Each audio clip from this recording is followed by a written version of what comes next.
So very good evening everyone. चलो आज का एक बहुत इंपॉर्टेंट सेशन हम लोग स्टार्ट करते हैं। अगर सबको वॉइस वीडियो क्लियर यार जल्दी से सभी लोग चैट बॉक्स में कंफर्म कर दो। आज का सेशन स्टार्ट करते हैं, ठीक है? चलिए, परफेक्ट।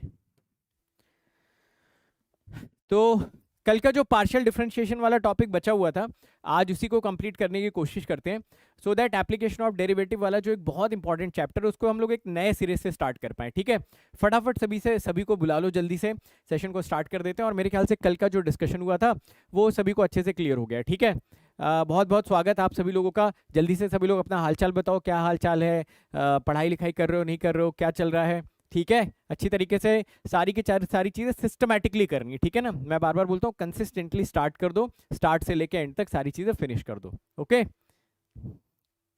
डीके स्टैन जी का भी बहुत बहुत स्वागत है। ठीक है, क्यों मैं इनका नाम इसलिए लेता हूँ क्योंकि ये काफ़ी कंसिस्टेंट हैं, और जिस दिन ये कंसिस्टेंट नहीं रहते हैं उस दिन ये बता देते हैं कि सर मैं कहीं और जा रहा हूँ, कल से वापस से क्लास अटेंड करूंगा। तो ये बात बड़ी अच्छी लगती है मुझे इनकी, बट ये काफ़ी कंसिस्टेंटली क्लासेस अटेंड करते हैं। ओके, चलो ठीक है।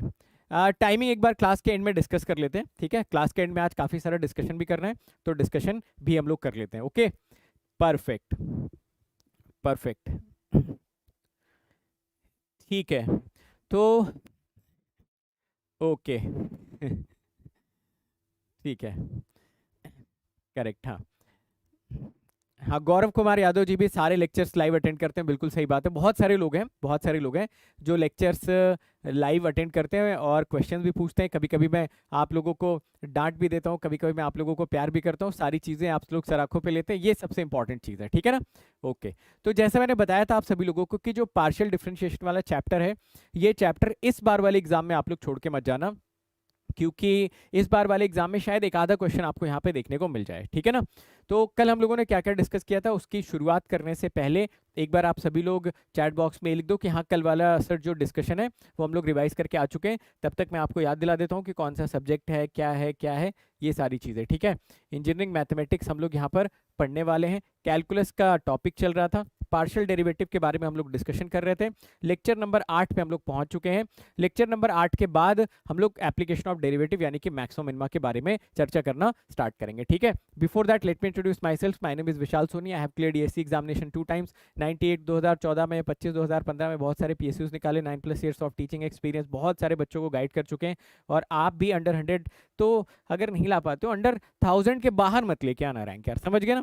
1000 के अंदर लाने का प्रेशर लेके आप सभी लोग अच्छे से पढ़ाई करिए। ओके, नए बैचेस स्टार्ट हो चुके हैं। फ्लैट इस बार आपको अप टू 4 मंथ्स का डिस्काउंट मिल रहा है। 24 मंथ्स पे 4 मंथ्स का, 12 मंथ्स पे 3 मंथ्स का, और 9 मंथ्स पे 2 मंथ्स का आप सभी लोगों को एक्सटेंशन मिल रहा है, both plus as well as iconic में। ठीक है, तो जो लोग भी प्लस पे आना चाहते हो यार, कोड आप लोगों को पता ही है, ये कोड लगा के आप एंटर कर लो। आपको मेरी पर्सनल गाइडेंस मिलेगी, मैक्सिमम पॉसिबल डिस्काउंट मिलेगा, और उसके साथ साथ आपको मिल जाएगी क्या, हमारी पूरी की पूरी टीम की सपोर्ट यहाँ पे आप लोगों को मिल जाएगी। ठीक है, ओके। बाकी जो प्लस के फीचर्स हैं, आप लोग जितने लोगों ने फ्री ट्रायल्स किया था, पहले तो बताओ, फ्री ट्रायल लेने के बाद आप लोगों ने प्लस की क्लासेस एक्सेस करी थी ना? मेरे ख्याल से आपने करी होंगी, तो आपने देखा होगा फीचर्स काफ़ी अमेजिंग है वहाँ पर। रेज कर सकते हो आप अपना हैंड, क्लास में हैंडआउट्स मिलते हैं, पोल्स मिल जाते हैं, डेली प्रैक्टिस प्रॉब्लम्स होती है, कम्युनिटी मिल जाती है एजुकेटर की, लाइव आप पढ़ सकते हो वहाँ पर मुझसे, स्टडी मटेरियल मिल जाता है पीडीएफ फॉर्म में, अनलिमिटेड एक्सेस मिलते हैं भाई साहब कोर्सेज के, और सारे टॉप एजुकेटर्स एक सिंगल जगह पे मिल जाते हैं। एक डेट नोट कर लो सभी लोग, 26 मई को हम सभी लोग नया बैच स्टार्ट करने वाले हैं, ईसी के लिए, इलेक्ट्रिकल के लिए भी, 24 के लिए भी, और 25 के लिए भी। ठीक है, हाँ, बहुत सारे लोग कंसिस्टेंट हैं यार, बहुत सारे लोग कंसिस्टेंट हैं। एक अंजलि जी हैं, वो भी कंसिस्टेंट हैं, और एक कल जो थे अंकुर जी थे, वो भी काफ़ी कंसिस्टेंट थे। तो बहुत सारे लोग कंसिस्टेंटली क्लास अटेंड करते हैं, क्वेश्चंस पूछते हैं, और मेरे ख्याल से उसका आपको फायदा भी मिलता होगा यार। कंसिस्टेंटली आप करते होगे तो धीरे धीरे करके आप सभी लोगों का कॉन्फिडेंस भी बढ़ता जाते होगे। वेणु माधव जी हैं, बहुत सारे लोग हैं। ठीक है, राहुल जी हैं, सब लोग क्लासेस अटेंड करते हैं। आशु है, ठीक है, बहुत सारे लोग हैं, बहुत सारे लोग हैं। किशन भी करते हैं क्लासेस अटेंड। ठीक है, तो पार्शियल डेरिवेटिव वाला कल हम लोग चैप्टर पढ़ रहे थे, उसमें बताओ क्या ये पहला और दूसरा जो हमारा टास्क था, इसको हम लोगों ने सक्सेसफुली कंप्लीट कर लिया था? एक बार सभी लोग बताइए। आज की क्लास का जो मेन एजेंडा रहने वाला है ना, वो इस पे रहने वाला है। इसके क्वेश्चंस करने में आपको बहुत मजा आएगा, क्योंकि यहाँ पे जो अमेजिंग थ्योरम्स आप देखोगे ना, उसको मैं 4 हिस्सों में डिवाइड कर दूंगा इस थ्योरम को। ठीक है, तो आज का मेन एजेंडा ये रहने वाला है। गेट के एग्जाम में भी अगर आप जाकर देखोगे तो मैक्सिमम क्वेश्चन आप सभी लोगों को यूलर थ्योरम पे ही बेस मिलेंगे ना। ये तो हम लोगों ने थोड़ा सा बेस रेडी किया था कि हमें पढ़ना क्या है। ठीक है, तो चलो फिर स्टार्ट कर देते हैं यार। आज का session. Okay, yes, Euler's theorem. देखिए यूलर्स थ्योरम के ना बहुत सारे डिफरेंट फॉर्मेट्स होते हैं, ठीक है, बहुत सारे डिफरेंट फॉर्मेट्स होते हैं। एक एक करके सारे फॉर्मेट्स को हम लोग डिस्कस करना स्टार्ट करते हैं, ठीक है। अब यहाँ से थोड़ा सा मैं आप लोगों का अनडिवाइडेड अटेंशन चाहूंगा, और मैं चाहूंगा कि आप सभी लोग एक एक बातों को गौरपूर्वक सुनने की कोशिश करें कि मैं क्या क्या यहाँ पर बता रहा हूँ, ठीक है। ये देखो, ये साइंटिस्ट थे यूलर, इन्होंने बोला कि अगर मान लीजिए z आपको कोई फंक्शन दे रखा है जो कि दो वेरिएबल का फंक्शन है एक्स वाई, और मान लीजिए कि ये होमोजीनियस फंक्शन है जिसकी डिग्री n है, तो पहली चीज तो मुझे ये बताइए कि क्या होमोजीनियस फंक्शन जिसकी डिग्री n है ये निकालना या ये आइडेंटिफाई करना आपके लिए कोई बहुत बड़ा चैलेंज है आज की डेट में? अगर मैं आपको कोई भी फंक्शन दे दूं, आप में से कितने लोग ऐसे जो ये बता देंगे कि हाँ सर ये होमोजीनियस फंक्शन है और इसकी डिग्री विग्री भी हम लोग निकाल लेंगे? अगर आपको याद हो तो कल किसी ने पूछा भी था सर कि n की वैल्यू हम क्या ले सकते हैं, तो n कोई भी रियल वैल्यू ले सकते हो, ठीक है, हाथी घोड़ा पालकी ये सब नहीं लेना है, कोई भी रियल वैल्यू ले लो, positive negative zero integer non integer whatever, तो ये हम सभी लोग कर लेंगे, इसमें कोई प्रॉब्लम नहीं। अब देखो यूलर आपको क्या ऑप्शन दे रहे हैं, ध्यान से सुनिएगा, यूलर आपको क्या बता रहे हैं। यूलर बोल रहे हैं कि अगर आपको मैं एक एक्सप्रेशन दूं x del z by del x, ठीक है, plus y del z by del y, ठीक है, और यूलर बोलते हैं कि भाई अगर आपको ये कैलकुलेट करना है ना तो आप इसको कैलकुलेट कर लो, तो आप बोलोगे सर इसमें कौन सी बड़ी बात है, ये तो हम कल भी कर रहे थे इस टाइप के क्वेश्चन। भाई ये z दे रखा है, इसको x के रिस्पेक्ट में पार्शियल ले लेंगे और x से मल्टीप्लाई कर देंगे, ये z दे रखा है, इसको y के रिस्पेक्ट में पार्शियल डेरिवेटिव ले लेंगे, y से मल्टीप्लाई कर देंगे, दोनों को जोड़ के आंसर कैलकुलेट कर देंगे। तो बताइए कितने लोग ऐसे हैं जो इस क्वेश्चन का आंसर कैलकुलेट कर देंगे बिना किसी दिक्कत के? बताएंगे सभी लोग? कर लोगे ना? तो इसके लिए हमें यूलर की कोई ज़रूरत थोड़ी ना है, उसने बोला कि भाई ये फंक्शन है ये कैलकुलेट करो। बट यूलर बोल रहा है कि भाई देखो अगर आप लोग मेहनती लोग हो और मेहनत करने की आदत है तब तो आप कैलकुलेट कर लो, और अगर आप लोग आलसी लोग हो तो मैं आपको एक तरीका बता देता हूँ, आप मेरा तरीका फॉलो कर लो और वो तरीका अप्लाई कर दो। तो जाहिर सी बात है हम लोग कौन सी कैटेगरी में फॉल करते हैं? सेकेंड कैटेगरी में हम लोग फॉल करते हैं, है ना, तो हम आलसी लोग हैं। तो यूलर ने बोला ये अगर आपको कभी भी कैलकुलेट करने की नौबत आए तो कभी भी टेंशन ज़्यादा मत लेना, आप इसकी वैल्यू सीधा n मल्टीप्लाइड बाई z के बराबर पुट कर देना। याद रखिएगा ये जो एक्सप्रेशन मेंशन किया गया ये x into del z by del x होना चाहिए, y del z by del y होना चाहिए। कभी भी ऐसा एक्सप्रेशन सॉल्व करने की नौबत आए आप देखिए जो होमोजीनियस फंक्शन है वहां से n क्या निकाल पा रहे हो, और जो ये z वाला फंक्शन है उसको उठा के यहाँ पे मल्टीप्लाई कर दो। समझ गए ना? तो सेकंड वाली कैटेगरी में यूलर की बात हम लोग मान लेंगे। सेकेंडली अगर मान लीजिए कल को यहाँ पर y आ जाता, y del z by del x और x del z by del y, फिर भाई साहब ये एक्सप्रेशन आप नहीं लिख पाएंगे, फिर उसको आपको बेसिक तरीके से ही सॉल्व करना पड़ेगा, उसका कोई डायरेक्ट शॉर्टकट अपने पास है नहीं। सबको ये पॉइंट अच्छे से क्लियर हो गया ना? तो ऐसा नहीं कि कोई भी आपको पार्शियल डेरिवेटिव दिखा और आपने n इंटू जेड रख दिया, नो, आप तभी रख सकते हो जब यूलर का ये बहुत ही स्पेसिफिक फॉर्मेट सेटिस्फाई हो रहा होगा। यूलर ने साथ के साथ ये भी बताया कि ये जो एक्सप्रेशन आपका लिखा हुआ है इसको आप सिंबॉलिकली ऐसे रिप्रेजेंट भी कर सकते हो, ये तो खैर हम लोगों ने शायद कल भी देखा था, नहीं देखा था तो आज देख लो, ठीक है। पार्शियल डेरिवेटिव ऑफ x को ऐसे z लिख के नीचे सफिक्स में x लिख सकते हो, z लिख के सफिक्स में y लिख सकते हो। तो कभी कभी एग्जामिनर क्वेश्चन ऐसे फ्रेम करेगा, कभी कभी ये पूरा पार्शियल डिफरेंशिएशन वाला एक्सप्रेशन लिख देगा, है ना? सही बात कर लोगे अब, ठीक है। चलो यूलर यहीं पर नहीं रुके, यूलर ने बोला कि अगर आप ये वाला कर रहे हो तो ये तो ठीक है, चलो एक मैं आपको टास्क और देता हूँ, ठीक है। कुछ क्रांतिकारी लोग होंगे जो शायद ये करने में सक्षम भी हो जाए, बट मुझे बताइए अगर ये मैं आपको मैन्युअली करने को बोलूं, x square del two by del z x square plus 2xy del two z upon del x del y plus y square del two z upon del y square, ठीक है। अगर ये मैं आपको मैन्युअली कैलकुलेट करने को बोलूं तो बताओ यहाँ पे तो अपनी हालत खराब हो जाएगी ना मैनुअल कैलकुलेशन में? एब्सोल्युटली। तो इसको हम मैनुअल कैलकुलेट नहीं कर पाएंगे, दिक्कत होगी। तो यूलर ने यहाँ पर भी हमको एक ऑप्शन दिया, उन्होंने बोला आप इसको n minus one into Z कर लीजिए। ऑल्टरनेटिवली आप इसको ऐसे भी रिप्रेजेंट कर सकते थे, एक्स स्क्वायर जेड के नीचे 2 बार x लिख लो, मतलब 2 बार पार्शियल होगा, 2xy जेड के साथ xy लिख लो, मतलब एक बार x एक बार y के रिस्पेक्ट में, और y स्क्वायर जेड के साथ 2 बार y लिख लो, मतलब कि 2 बार y के रिस्पेक्ट में आपको पार्शियल डेरिवेटिव यहाँ पर लेना पड़ेगा। क्या ये बात हम सभी को अच्छे से समझ में आ गई? यूलर का सबसे पहला ये फॉर्मेट है जहाँ पे z दो वेरिएबल का एक होमोजीनियस फंक्शन है जिसकी डिग्री n है। अगर इतना आप आइडेंटिफाई कर पाते हो तो ये दो मॉडल्स बहुत इंपॉर्टेंट होते हैं, बहुत पॉपुलर होते हैं और एग्जाम्स में डायरेक्टली पूछे जाते हैं, बस आपको पता होना चाहिए, ठीक है। आपके सेमेस्टर्स में भी पूछे जाते हैं, सेमेस्टर्स में ज़्यादा पॉपुलर होते हैं। मैंने बताया था कि गेट में यार उतने पॉपुलर नहीं है, पिछले 3-4 साल से नहीं पूछे गए, तो एक आधा नंबर का सवाल आप एक्सपेक्ट कर सकते हो इस साल इस पर्टिकुलर टॉपिक से, ठीक है। चलिए कुछ क्वेश्चंस करें फटाफट हम सभी लोग इस मॉडल पे बेस्ड। आइए, अब क्वेश्चन करने में आपको काफी मजा आएगा। जरा ये क्वेश्चन देखेंगे सभी लोग। ये z आपको मेंशन कर रखा है which is tan inverse y by x. तीन चीजें आपसे पूछ रहा है। पहला पूछ रहा है x z x plus y z y, फिर पूछ रहा है x square z x x y square z y y 2xy z x y, और तीसरा ये चीज पूछ रहा है। तीनों चीजें कैलकुलेट करने से पहले कभी भी अगर आप ऐसे क्वेश्चन सॉल्व करें तो सबसे पहले अपने z को ऑब्जर्व करना बड़ा इंपॉर्टेंट होता है। जरा यहाँ पर आप z को ऑब्जर्व करके बता सकते हैं क्या z आपका होमोजीनियस फंक्शन है, और अगर है तो उसकी डिग्री कितनी है। मैं ये सवाल का जवाब भी आप सभी लोगों से जानना चाहूंगा।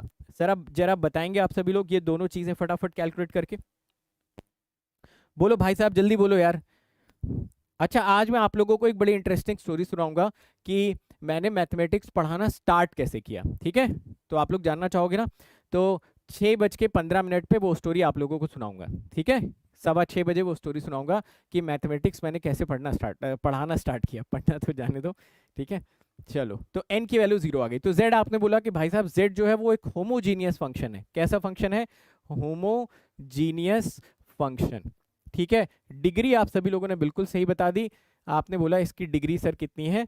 0। ठीक है, 0 है, इसकी डिग्री 0 है। ठीक है, इसकी डिग्री सपोज हम लोगों ने 0 मान ली, कोई दिक्कत वाली बात इसमें है नहीं। अब अगर इसकी डिग्री 0 आ चुकी है तो आप मुझे बता सकते हैं कि जो फर्स्ट वाला एक्सप्रेशन है इसका आंसर कितने लोग ऐसे हैं जो देने के लिए बिल्कुल उत्साहित हैं कि सर इसका आंसर तो आप हमारे ऊपर छोड़ दो, बाकी आप कैलकुलेशन करनी है तो कर लो। क्या फर्स्ट वाले का आंसर 0 आ रहा है? कितने लोगों का 0 आया फर्स्ट वाले का? नहीं, आज मेरा मन है बताने का। आज मेरा मन है। एक्चुअली क्या है कि बहुत दिन हो गए, मैं काफ़ी सारी चीज़ों में फंसा हुआ था ना, तो थोड़ा सा जनरली मैं आप लोगों को स्टोरीज या कुछ ना कुछ बताता रहता हूँ, बट आप लोगों को पता है ना कि मेरी वाइफ का भी एक ऑपरेशन चल रहा था, और तो उसमें मैं काफ़ी बिजी था, तो आप लोगों से मैं पढ़ाई के अलावा कुछ और बातें नहीं कर पा रहा था। तो आज मेरा मन है कि मैं थोड़ा आप लोगों को बताऊँ, इस वजह से, है ना। ओके, ठीक है। चलिए, सेकेंड देखो, टीचर का जो जो उसका डीएनए होता है ना, वो होता है बात करने का। वो आपसे बात करना चाहता है, पढ़ाना भी चाहता है, अपनी बातें बताना चाहता है। तो इस वजह से आज मैं थोड़ा सा मेंटली फ्री हूँ, तो मैंने सोचा कि चलो आप लोगों से आज थोड़ा बातें भी करी जाए। ठीक है, आप थोड़े नॉन टेक सेशंस भी आप लोग इस चैनल पे देखोगे, बहुत सारे मैंने प्लान कर लिए हैं। आप लोगों का जो मोटिवेशन वाला पार्ट है वो थोड़ा सा लैगिंग था, है ना, थोड़ा सा मैं बिजी हो गया था, बट वो मैंने भी आज सारा सुबह से लेकर शाम तक बैठ के प्लान कर लिया है। तो अब आपको बहुत सारे मोटिवेशनल सेशन, स्ट्रैटेजी सेशन भी देखने को मिलेंगे। ठीक है ना, परफेक्ट। चलो, तो सेकंड वाले का आंसर भी कितने लोगों का 0 आ गया? जरा जल्दी से सभी लोग इस बात को कंफर्म करेंगे। सेकंड वाले का भी क्या आंसर आपने 0 कैलकुलेट करा? आपने बोला हाँ सर, इसमें भी कोई दिक्कत वाली बात है नहीं। अब देखो, तीसरा वाला मैं करता हूँ। ठीक है, आपको बताना है कि मैं सही कर रहा हूँ गलत कर रहा हूँ। मैंने देखा कि अच्छा चलो भाई, एक्स जेड वाई दे रखा था प्लस वाई जेड एक्स दे रखा था, तो कोई दिक्कत वाली बात है नहीं, ये एन जेड के बराबर कर दो और आंसर 0 लिख लो। बताना जरा, थर्ड वाले पार्ट में आपको क्या प्रॉब्लम लग रही है, बताइए जरा। Thank you so much Kushal, बताएंगे जरा सभी लोग। इसमें क्या लग रहा है कि कुछ इसमें गलत हो गया मुझसे, या कुछ मैंने मिस्टेक कर दी, या कोई प्रॉब्लम इसमें है? तो आप बोलोगे सर तीसरे वाले में आप गलती कर बैठे हो। क्या गलती कर बैठे हो तीसरे वाले में? तीसरे वाले में असल में आपने जल्दबाजी में ऑब्जर्व ही नहीं करा कि क्या यूलर ने ये वाला फॉर्मेट हमको सजेस्ट करा भी था कि नहीं करा था। यूलर ने तो ये वाला फॉर्मेट ही हमको सजेस्ट नहीं करा था। यूलर ने बोला था एक्स के साथ भाई del z by del x आना चाहिए। आइडियली अगर यहाँ देखा जाए तो एक्स के साथ क्या del z by del y इसने लिखा हुआ है? आप बोलोगे एब्सोल्युटली। वाई के साथ क्या इसने del z by del x लिखा हुआ है? आप बोलोगे सर एब्सोल्युटली। ये दोनों चीजें यहाँ पर इसने प्रॉब्लम क्रिएट करने की कोशिश करी। तो इसका मतलब ये है क्या कि ये क्वेश्चन हम सॉल्व नहीं कर सकते? सॉल्व कर सकते हैं इस क्वेश्चन को, बस ये है कि इस क्वेश्चन को हमें मैन्युअली सॉल्व करना पड़ेगा। भाई ये जो फंक्शन आपको दे रखा है, इसको आपको y के रिस्पेक्ट में पार्शियल डेरिवेटिव लेना पड़ेगा, फिर x से मल्टीप्लाई करना पड़ेगा, फिर आपका x के रिस्पेक्ट में पार्शियल डेरिवेटिव लेना पड़ेगा, y से मल्टीप्लाई करना पड़ेगा, फिर कोई आंसर कैलकुलेट करना पड़ेगा। विच मीन्स जाहिर सी बात है कि हम ये एक्सप्रेशन यूज नहीं कर सकते। हाँ, इसका हम मैनुअल सॉल्यूशन जरूर कैलकुलेट कर सकते हैं। तो हम इसको सॉल्व नहीं करेंगे, जस्ट ये दिखाने के लिए था कि आप पैटर्न्स को हमेशा अच्छे से ऑब्जर्व करिए। ठीक है, थर्ड वाले पार्ट को हम सॉल्व नहीं कर रहे हैं, हम इसका आंसर भी नहीं कैलकुलेट कर रहे हैं, बस ये बोल रहे हैं कि आप इसको सॉल्व कर लेना अगर आप करना चाहो तो। बाकी पार्शियल डेरिवेटिव कल की क्लास में अच्छे से सीख चुके हैं, जिसका मन होगा वो सॉल्व कर लेना। ये हमारे क्वेश्चन का पार्ट था नहीं, जस्ट आपको समझाने के लिए कि आप कभी जल्दीबाजी में मिस्टेक ना करें, है ना। एग्जामिनर ऐसा कर सकता है, जैसे मान लो अगर मैं एग्जामिनर होऊंगा ना, तो मैं ऐसा क्वेश्चन सेट करूंगा जो दिखने में यूलर जैसा होगा, बट वहां पे आपका बेसिक पार्शियल डिफरेंशिएशन का नॉलेज टेस्ट होगा। समझ गए आप मेरी बात को? ठीक है, तो यार नेगी सर भी हमारे चैट बॉक्स में प्रेजेंट। यार नेगी सर के लिए सबसे पहले तो यार एक जोरदार शाउट आउट होना चाहिए, है ना, क्योंकि मैंने आज तक जितने भी लोगों के साथ काम किया उनमें one of the best leaders अगर मुझे कोई लगे तो नेगी सर हैं। ठीक है, आप में से बहुत सारे लोग जो मैकेनिकल ब्रांच के हैं वो लोग जानते होंगे, जो नहीं है वो भी जानते होंगे सर को, तो हर कोई जानता है। ठीक है, ओके। हाँ, तो सर का डायलॉग भी देखो, आ जाओ रे बाबा झमाझम। ठीक है, परफेक्ट। चलिए, तो ये पहला क्वेश्चन अच्छे से क्लियर हो गया। क्या हम सेकेंड वाले क्वेश्चन की तरफ बढ़ने की कोशिश करें? सेकेंड वाला क्वेश्चन किया जाए। नेगी सोल्जर्स, यस, चलो बहुत बढ़िया, शानदार। अगले सवाल की तरफ आते हैं। ये रहा अगला सवाल। इसके लिए मैं आपको देता हूं 2 मिनट का मौका भाई साहब। ठीक है, 2 मिनट का टाइम इसके लिए मैं आपको देता हूं, और जो सबसे पहले आंसर देगा उसको, उसका नाम भी लिया जाएगा और उसको मेरी तरफ से एक स्पेशल आशीर्वाद भी मिलेगा, बशर्ते आपका आंसर सही होना चाहिए। समझ गए? चलो फटाफट इस क्वेश्चन को सॉल्व करो, आंसर बताओ। दोनों का आंसर बताना है, सिर्फ पहले का आंसर बताओगे तो आशीर्वाद मिलेगा नहीं। आशीर्वाद तभी मिलेगा जब दोनों का आप आंसर बताएंगे। टाइमर चल चुका है, सोचो समझो बताओ। 2 मिनट का पूरा यूटिलाइजेशन करो भाई साहब। ठीक है, पूरा 2 मिनट का यूटिलाइजेशन करना है इस पर्टिकुलर क्वेश्चन में आप सभी लोगों को। ओके एवरीवन,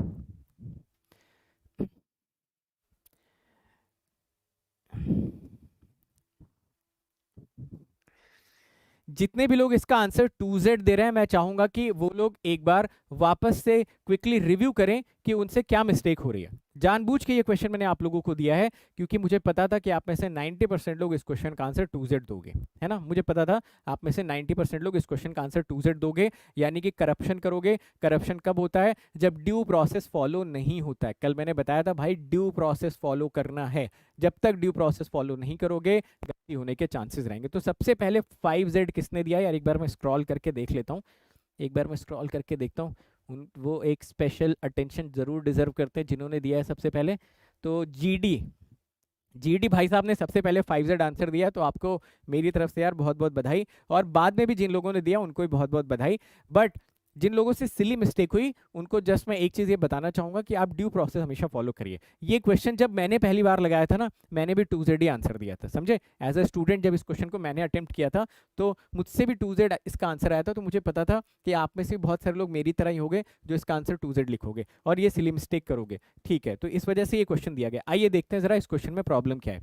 इस क्वेश्चन को अगर हम नोटिस करें यार, तो कहीं ना कहीं जो Z हमको मेंशन कर रखा है, ये F of x comma why he तो दिया यार, या कुछ और दिया? बोलोगे जरा सभी लोग यस। तो यहाँ पर हो गया एक्स क्यूब वाई क्यूब। अब यहाँ पर देखो, जल्दबाजी में हम क्या सोचते हैं ना कि यार देखो, ऊपर से के क्यूब बाहर आ जाएगा, नीचे से के बाहर आ जाएगा, तो ये एक होमोजीनियस फंक्शन ऑफ डिग्री 2 हो जाएगा। यही आपने सोचा होगा शायद। बट यहाँ पर हमने क्या मिस्टेक कर दी कि शायद x की जगह पे के एक्स और y की जगह पे के वाई नहीं रखा। अगर आप x की जगह पे के एक्स रखते, y की जगह पर के वाई रखते ना, तो आप एक बड़ी इंपॉर्टेंट चीज ऑब्जर्व करते कि ये आपका के क्यूब एक्स क्यूब होता और ये आपका के क्यूब वाई क्यूब होता है ना। यही मिस्टेक करी ना आप सभी लोगों ने, मुझसे भी यही मिस्टेक हुई थी यार, समझ गए ना।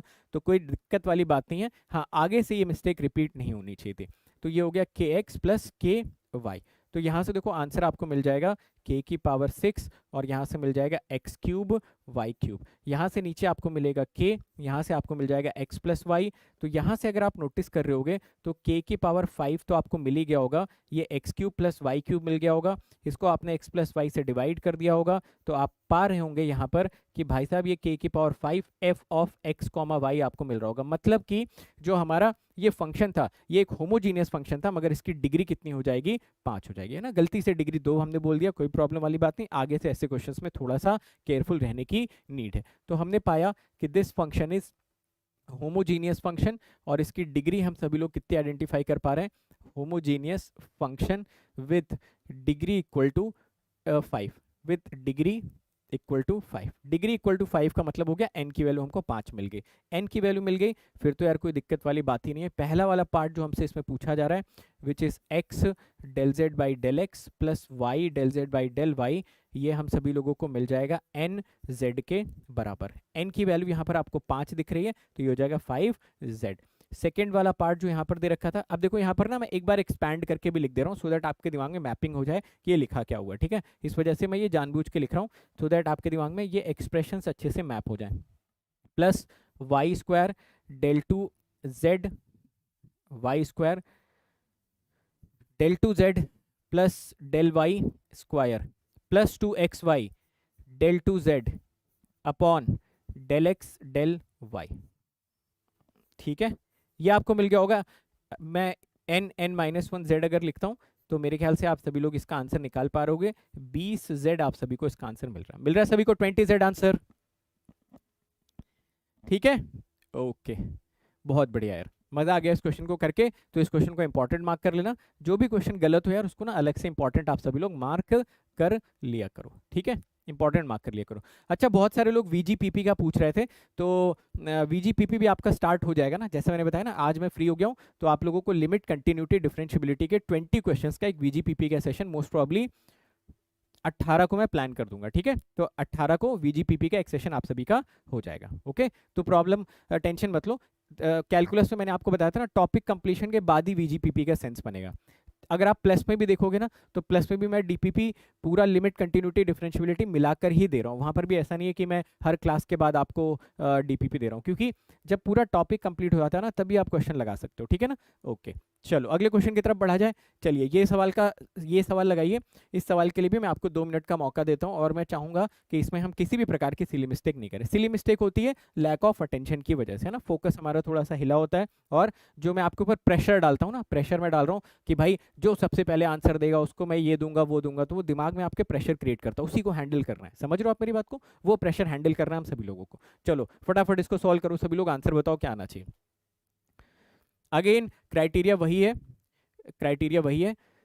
वही मैं कह रहा हूँ ना गौरव, क्लास के एंड में ना 2-3 चीजें डिस्कस करनी, क्लास के एंड में उसको डिस्कस करते हैं। ओके, क्लास के एंड में डिस्कस करते हैं, तो कोई प्रॉब्लम वाली बात नहीं है। और अगला जो टॉपिक स्टार्ट होने वाला है यार, एप्लीकेशन ऑफ डेरिवेटिव, यार आप उसकी इंपॉर्टेंस पता नहीं इमेजिन अभी कर पा रहे हो कि नहीं कर पा रहे हो। 2 नंबर आपके एग्जाम में फिक्स है उस पर्टिकुलर टॉपिक से। एक ही ऐसा टॉपिक है पूरे के पूरे मैथमेटिक्स से जहां से 2 नंबर का सवाल हमेशा फिक्स होता है, वो एप्लीकेशन ऑफ डेरिवेटिव। ठीक है, बिल्कुल अलग दुनिया में लेके जाएगा वो वाला टॉपिक आपको, अलग दुनिया में। बहुत सारे लोग इसका आंसर सही सही दे रहे हैं, बहुत बढ़िया यार, बहुत शानदार, मजा आ गया। इस क्वेश्चन का आंसर आप सभी लोगों ने सही सही दिया, परफेक्ट, परफेक्ट है, परफेक्ट है, कोई दिक्कत वाली बात इसमें है नहीं। चलो अब इतनी जल्दी आपने आंसर दे दिया, तो मैं भी जल्दी जल्दी कैलकुलेट कर लेता हूँ क्या क्या इसका आंसर आना चाहिए। ठीक है, तो देखिए फिर से मैं ड्यू प्रोसेस फॉलो करूंगा, 1 मिनट ज़्यादा लग जाए वो मुझे एक्सेप्टेबल है, आंसर गलत नहीं होना चाहिए यार। और खासकर ऐसे क्वेश्चंस का जो हमें आता है, जो हमें पता है कि भाई ये क्वेश्चन लगेगा कैसे। जो क्वेश्चन नहीं लगेगा उसको तो छोड़ ही दो। x⁵5/2, y⁵5/2। चलो यहाँ पर x की जगह पे भाई साहब kx पुट कर दो, y की जगह पर ky पुट कर दो। ठीक है, ओके, तो ये हो जाएगा k³ x² y, है ना, k² यहाँ से आ जाएगा, नीचे से आपका k⁵5/2 कॉमन आता हुआ नजर आ रहा है। ये x⁵5/2 हो गया, प्लस y⁵5/2 हो गया। तो यहाँ से देखो जब आप इसका सब्ट्रैक्शन करोगे, है ना, तो ये हो जाएगा z = k⁵3/2, सॉरी k⁵3 -5/2। ये तो आपको एक एक्सप्रेशन मिला, ये मिलेगा आपको x² divided by x⁵5/2 plus y⁵5/2, ये एक्सप्रेशन आपको मिल गया। 3 में से 5/2 अगर कोई घटा देगा तो बता सकते हो वैल्यू कितनी मिल जाएगी, 1/2। यानी कि यहाँ से जो आपको एक्सप्रेशन मिल रहा है वो ये साबित कर रहा है कि ये फंक्शन भी अपने आप में कैसा फंक्शन है, एक होमोजीनियस फंक्शन है। होमोजीनियस फंक्शन की डिग्री 1/2 आ गई। आप मुझे बता सकते हैं कि होमोजीनियस फंक्शन की डिग्री क्या कोई फ्रैक्शन हो सकती है? नहीं हो सकती। फटाफट सभी लोग इस बात का आंसर देने की कोशिश करो यार। होमोजीनियस फंक्शन की डिग्री क्या फ्रैक्शन हो सकती है? तो आप बोलोगे सर फ्रैक्शन तो छोड़ो, नेगेटिव फ्रैक्शन भी हो सकती है। तो ये होगा homogeneous function with degree equal to 1/2, है ना। तो डिग्री आपने इसकी कैलकुलेट कर ली, n = आपको 1/2 मिल गया, कोई दिक्कत वाली बात यहाँ पर है नहीं। हो सकती है ना, नेगेटिव फ्रैक्शन भी हो सकती है, कोई दिक्कत वाली बात नहीं है। सबसे पहला पार्ट हमें कैलकुलेट करना था xzx प्लस yzy। फॉर्मेट एक बार जल्दी से आइडेंटिफाई कर लिया करो, x के साथ zx, y के साथ zy, n × z। n की वैल्यू थी 1/2, तो आपने z/2 पुट कर दिया। सेकंड वाले एक्सप्रेशन में फॉर्मेट जरूर एक बार चेक कर लिया करो, ठीक है। zx है, y² के साथ zyy है, और 2xy के साथ zxy यहाँ पर आपको दिख रहा होगा। तो मेरे ख्याल से यहाँ से हमको n minus one into Z रख देना चाहिए। ये आपका हो जाएगा 1/2, 1/2 में से 1 अगर कोई घटा देगा तो -1/2 आपको मिल जाएगा। ओवरऑल आंसर -z/4 यहाँ से देखने को मिलेगा। एक छोटी सी चीज़ यहाँ पर आपको और भी मैं बताना चाहता हूँ, कभी कभार एग्जामिनर क्या करता है कि ये जो z आपको दिख रहा है ना, इसकी जगह पर इस z की वैल्यू उठा के रख देता है। समझ रहे हो मेरी बात को? जैसे अगर मैं चाहता तो इस आंसर को ऐसा भी लिख सकता था, इसको मैं कर देता 1/2 और यहाँ पर जो आपको z दिख रहा है ना, ये z आपको दिख रहा होगा x² y divided by x की पावर 5/2 प्लस y की पावर 5/2। एग्जामिनर ऐसा भी लिख सकता है, समझे ना? तो ऐसे 4 ऑप्शंस भी दे सकते हैं, जनरली z के फॉर्म में ही होते हैं। एक छोटी सी चीज़ और बताता हूँ, बट पहले एक बार आप लोग बता दो, अगर ये सारी बातें आपके अच्छे से क्लियर हैं तो एक बहुत छोटा सा पॉइंट आपको और बताता हूँ जहाँ पर जनरली थोड़ी बहुत सिली मिस्टेक्स हम लोग करते हैं। ठीक है, क्वेश्चन तो सिंपल है, क्वेश्चन तो सिंपल है, बट थोड़े बहुत सिली मिस्टेक्स बस आप अच्छे से समझिए कि क्या करना है। ठीक है, जानना चाहते हो कहाँ पे आप लोग गलती करोगे? मैं आपको बताता हूँ, ठीक है, कैसे आपको एग्जामिनर थोड़ा सा ट्रैप करने की कोशिश करेगा। वो देखो ऐसा कर देगा, u इज इक्वल टू, बिल्कुल सेम क्वेश्चन की बात कर रहा हूँ, ठीक है, z² y divided by z की पावर 5/2 प्लस y की पावर 5/2, ऐसा कर देगा। ठीक है, और आपसे सेम चीज़ पूछेगा, सेम चीज़ पूछेगा x ux plus y uy। अब देखो हमें आदत क्या पड़ी होती है जल्दबाजी में, हमें याद होता है कि अच्छा यार इसकी वैल्यू ना nz चलो लिख देते हैं। आप चलो यहाँ से n कैलकुलेट भी कर चुके हो कि हाँ ये जो हमारा फंक्शन है दिस इज होमोजीनियस फंक्शन। ठीक है, this is homogeneous function with degree, homogeneous function with degree, और डिग्री आपको यहाँ से मिल जाएगा n इक्वल टू 1/2 मिल रहा था हमें, है ना? तो देखो जल्दबाजी में क्या करता आदमी ना, वो सोचता है कि अच्छा ये दे रखा है x ux y uy, तो इसका आंसर हो जाएगा nz, और आंसर यहाँ पर लिख देता है z/2। और भाई साहब एक ऑप्शन में ये भी प्रेजेंट होगा। बताओ क्या गड़बड़ कर दी यहाँ पर मैंने?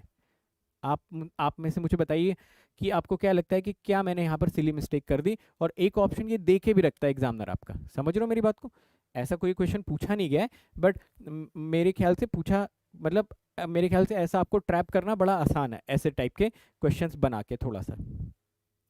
Very good. तो आप बोलोगे कि सर यहाँ पर nz आपने क्यों लिख दिया? अगर ये फंक्शन u था तो यहाँ पर nu आना चाहिए था। समझ रहे हो आप मेरी बात को? बस इतनी छोटी सी बात को आपको थोड़ा सा केयर में रखना है, अदरवाइज इसके अलावा तो इसमें कुछ भी नहीं है। समझ गए? यस, तो यहाँ पर ये nz नहीं होगा, बल्कि अगर आप इसका आंसर लिखने की कोशिश करते तो ये nu हो जाता, यानी कि u/2 इस क्वेश्चन का आंसर होता है। तो जो ये आप फॉर्मूला याद कर रहे हो ना, n-1z, यहाँ z से हमें कोई खास लगाव नहीं है। z का मतलब है कि जो फंक्शन दिया है, अब वो फंक्शन कल को u हो सकता है, कल को यहाँ पर w लिख सकता है, कल को यहाँ पर कुछ और लिख सकता है। समझ गए? कोई भी वेरिएबल जो यहाँ पर प्रेजेंट है वही वेरिएबल उठ के यहाँ पर आना चाहिए। समझे मेरी बात को? समझे? अच्छा ये x की आप बात कर रहे हो, इसमें कौन कौन सा, ये z था ना, तो इसको z कर लो, ऐसा कर लो, z uz, बिल्कुल सही बात है। ये क्वेश्चन की फ्रेमिंग में z uz कर लो, y uy कर लो, क्योंकि ये z और y का फंक्शन था ना, तो z के साथ uz आना चाहिए था, y के साथ uy आना चाहिए था।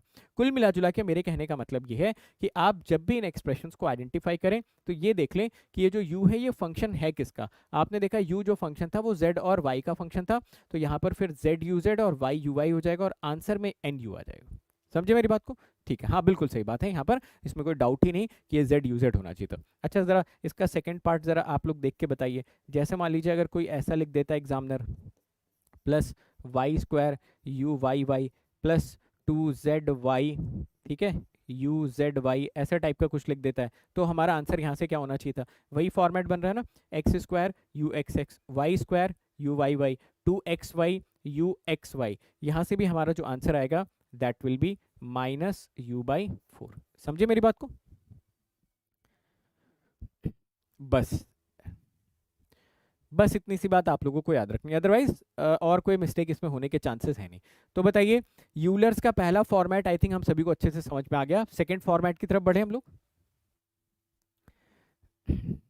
आइए सेकंड फॉर्मेट की तरफ बढ़ते हैं। ठीक है ना, यूलर का सेकंड फॉर्मेट क्या है?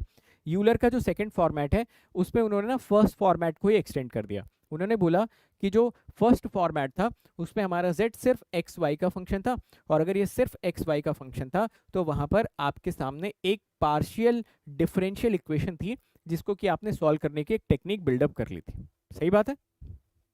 ऊपर कहाँ पर जेड क्यूब आएगा, क्वेश्चन में जेड क्यूब था नहीं, जेड स्क्वायर है। ठीक है, सेम क्वेश्चन को हमने रिपीट करा ना, तो यहाँ पर देखो जेड स्क्वायर था तो हमने यहाँ पर भी जेड स्क्वायर लिख दिया। ओके, सेम टाइप से हम लोगों ने एक्स को बेसिकली जेड से रिप्लेस कर दिया, दैट्स इट, और कुछ नहीं। ठीक है, चलो अब यहाँ पर देखो, तो यहाँ पर यूलर ने क्या बोला कि बिल्कुल सेम फॉर्मेट वन वाली चीज आप यहाँ पर भी लगा सकते थे। क्या करते आप, x1 डेल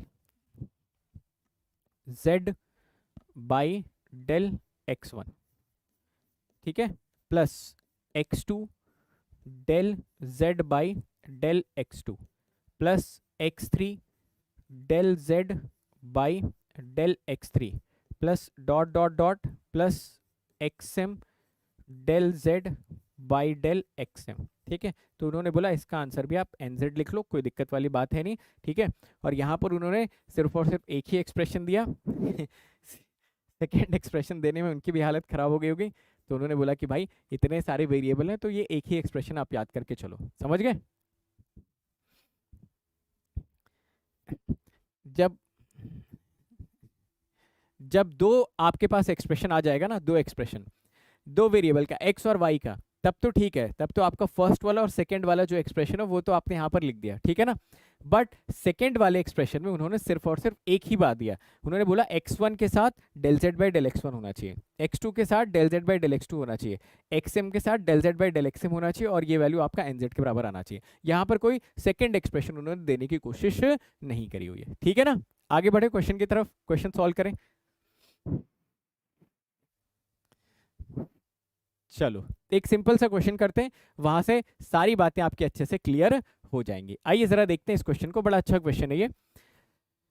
इस क्वेश्चन में पहले मैं दो तीन आपको इंडिकेशंस दे देता हूं, उसके बाद फिर आप मुझे बताना आपको क्या करना चाहिए। पहली चीज तो देखिए, थोड़ी देर के लिए मैं क्या करता हूँ ना, इसको मैं हाइड करना चाहता हूँ यार, इसको मैं थोड़ा सा हाइड करना चाहता हूँ। ये देखो, इसको थोड़ी देर के लिए भूल जाओ, है ना। मान लो अगर एग्जामिनर सिर्फ ऐसा देता u is equal to x by y plus y by z, तो आपको मुझे बताइए देख के यहाँ पर ऐसा पता लग रहा है कि ये तीन वेरिएबल का फंक्शन है। सभी लोग बताएंगे इस चीज को, कंफर्म करेंगे, बोलिए। क्या आप ऐसा देख पा रहे हैं कि ये तीन वेरिएबल का फंक्शन है एक्स वाई जेड का? आप बोलोगे हाँ सर। तो एग्जामिनर कभी कभार क्या करता है ना, जरूरी नहीं कि वो आपको यहाँ पर f of x comma y comma z यहाँ पर निकाल के देगा। चलिए ठीक है, ये बात हमको समझ में आ गई, ये तीन वेरिएबल का फंक्शन है, नो इश्यूज। यहाँ पर देखो फॉर्मेट बिल्कुल सही बना हुआ है, x del u by del x, y del u by del y, z del u by del z. I hope this is also making sense, समझे मेरी बात को। ठीक है, तो अब हमें सिर्फ और सिर्फ यहाँ पे फोकस किस बात पे करना चाहिए कि भाई ये जो फंक्शन है क्या ये होमोजीनियस फंक्शन है या नहीं। अगेन मैं ड्यू प्रोसेस पे बिलीव करूंगा और ड्यू प्रोसेस फॉलो करने की कोशिश करूंगा, अदरवाइज करप्शन होने के चांसेस बढ़ जाएंगे। ठीक है, तो हमने यहाँ पर के एक्स करा, यहाँ पर के वाई कर दिया, यहाँ पर हमने के जेड कर दिया। यहाँ पर भी अगर आप देखोगे तो ये हो जाएगा के एक्स अपॉन के वाई, यहाँ पर आपका हो जाएगा के वाई अपॉन के जेड। ठीक है, तो यहाँ से के की पावर 0 आपको बाहर आती हुई दिखेगी, ये बचेगा आपका x by y plus y by z. And यार यहाँ पर ना यू मत लिखा करो, ठीक है, क्योंकि हम के को रिप्लेस कर रहे हैं। सो दिस विल बिकम के की पावर 0 यू। दिख रहा है आप सभी लोगों को, यानी कि इसकी डिग्री 0 आ गई। अगर इसकी डिग्री 0 आ गई तो यहाँ पर जो एक्सप्रेशन आपको मेंशन किया गया है x u x plus y u y plus z u z, इसकी वैल्यू क्या आपको एन यू लिखनी चाहिए थी, बिल्कुल 0 इंटू यू की वैल्यू कितनी हो जाती, 0। इसी मॉडल पे एक क्वेश्चन और करना पसंद करोगे? सही बात है, इक्वेशन आपका चिल्ला चिल्ला के बता रहा है कि मैं तीन वेरिएबल का फंक्शन हूँ। इसी मॉडल पे एक क्वेश्चन मैं आपको और करवाता हूँ, बट पहले इस क्वेश्चन को सभी लोग कंफर्म कर दो। मुझे बताओ अभी तक आपने जितना भी इंजीनियरिंग मैथमेटिक्स पढ़ा, क्या ये चैप्टर आपको सबसे आसान लगा? और ये मैंने कल ही बोला था आपको कि इससे आसान चैप्टर हो ही नहीं सकता, समझ गए। सबसे आसान चैप्टर आपका ये चैप्टर है जो आप पढ़ रहे हो। ठीक है, कर लेंगे। चलो एक क्वेश्चन और आपको करवाते हैं इसी पे बेस्ड, उसका आंसर आपको बताना रहेगा। ठीक है, उसका आंसर आपको बताना रहेगा। ये लीजिए, आपको यहाँ पर दे दिया गया है w is equal to x square y square z square, ठीक है, divided by x plus y plus z, ये दिया गया आपसे। और आपसे क्वेश्चन में पूछा जा रहा है x u x plus y u y plus z u z, इसकी वैल्यू आपको कैलकुलेट करके बतानी है। चलो फटाफट कैलकुलेट करो भाई साहब सभी लोग, और इसकी वैल्यू बताओ कितनी आ जानी चाहिए। सेकंड क्वेश्चन आज का जो था उसमें जो आपने मिस्टेक करी थी, होपफुली वो मिस्टेक आप यहाँ पे रिपीट नहीं करेंगे, ठीक है। चलो करो फटाफट, बताओ क्या आंसर आना चाहिए।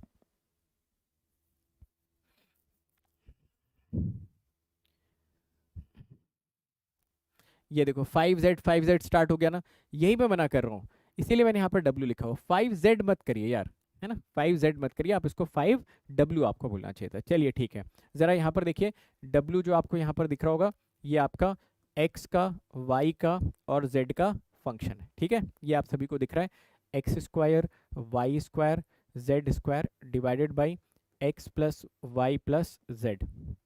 अब मैं यहाँ पर x की जगह पर के एक्स रखूंगा, y की जगह पर के वाई रखूंगा, z की जगह पर के जेड रखूंगा, तो यहाँ से k की पावर 6 बाहर आती हुई मुझे नज़र आ रही है, और नीचे से मुझे k बाहर आता हुआ नज़र आ रहा है। ये आपको मिलेगा x plus y plus z. ये ओवरऑल एक्सप्रेशन आपको मिल जाएगा k की पावर 5 w में लिख देता हूँ, ठीक है। तो ये आपका हो गया होमोजीनियस फंक्शन, और जिसकी डिग्री आप सभी लोग कितनी एक्सपेक्ट कर पा रहे हो, ये आपको मिलेगा होमोजीनियस फंक्शन, ठीक है। और इसकी डिग्री आपको कितनी मिल जा रही है, डिग्री आप सभी लोगों को 5 मिल जा रही है। तो सिंपली इस क्वेश्चन का आंसर कितना हो जाना चाहिए था, इस क्वेश्चन का आंसर होना चाहिए था x u x plus y u y plus z u z, ये आपका होना चाहिए था एन डब्ल्यू, मतलब कि 5। सही बात है, हाँ बस इतनी सी बात याद रख लेना, यू की जगह पे डब्ल्यू रख देना, जेड रख देना, जो फंक्शन दिया है उस फंक्शन को उठा के यहाँ पे पुट कर देना, ठीक है।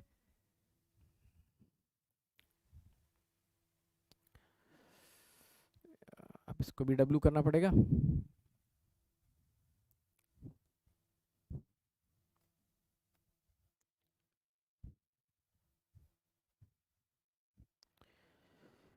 इसके बाद थर्ड वाले फॉर्मेट की तरफ चलते हैं, ठीक है, थर्ड वाले फॉर्मेट की तरफ चलते हैं।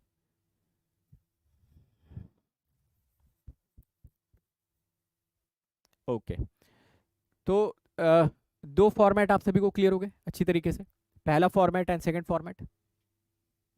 आगे बढ़ा जाए,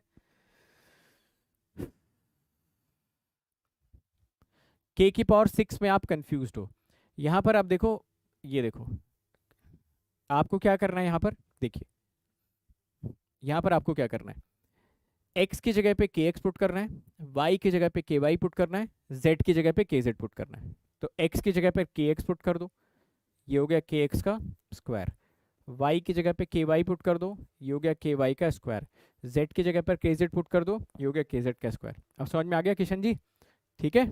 आपका तो यार नाम इतना प्यारा है, k की पावर 6, यहाँ से स्क्वायर, यहाँ से स्क्वायर, यहाँ से स्क्वायर बाहर आ गया, ये बचेगा x square y square z square, आप इसको k से डिवाइड कर देना, यहाँ पर आपको मिल जाएगा x plus y plus z. समझे मेरी बात को, ठीक है। तो बेसिकली आप उसको रिप्लेस कर दो के एक्स के वाई के जेड से, दैट्स इट, और उसके अलावा कुछ और करने की नीड इसमें है नहीं, ठीक है। आगे बढ़े, अब तीसरा वाला जो फॉर्मेट है ना यार, ये थोड़ा सा अंडररेटेड है, इसको थोड़ा अच्छे से आप समझ लेना, ठीक है। मैं क्या इसमें समझाने की कोशिश कर रहा हूँ, इसको थोड़ा ध्यानपूर्वक समझिएगा।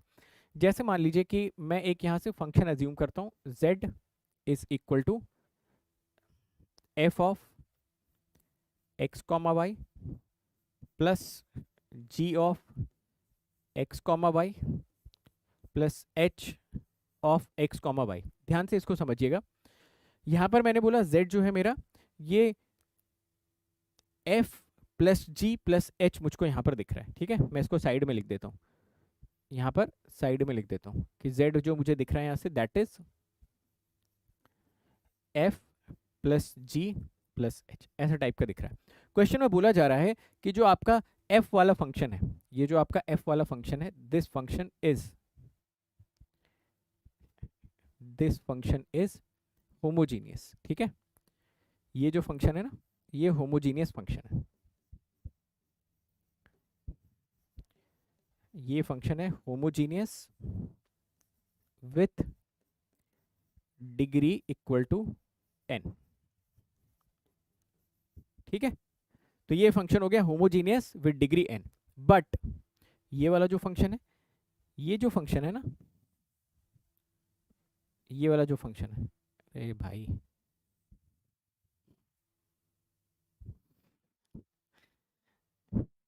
सेकेंड वाला जो फंक्शन है, this function is also homogeneous with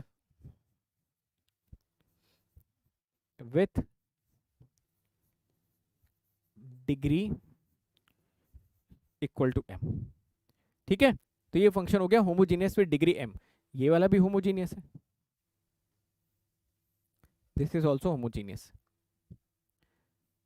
with degree p। तो this is homogeneous with degree equal to p। ये तीन चीजें आपको दे रखी है।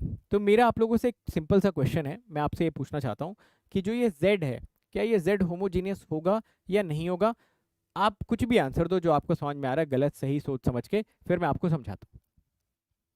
जैसे मान लो कि ये होमोजीनियस है, मतलब अगर यहाँ पर आपने x को kx, y को ky रखा, तो हो सकता है यहाँ से k की पावर n बाहर आ जाए, यहाँ से k की पावर m बाहर आ जाए, यहाँ से k की पावर p बाहर आ जाए। सपोज ऐसा कुछ होता है, तो क्या ये z आपका होमोजीनियस फंक्शन होगा या नहीं होगा?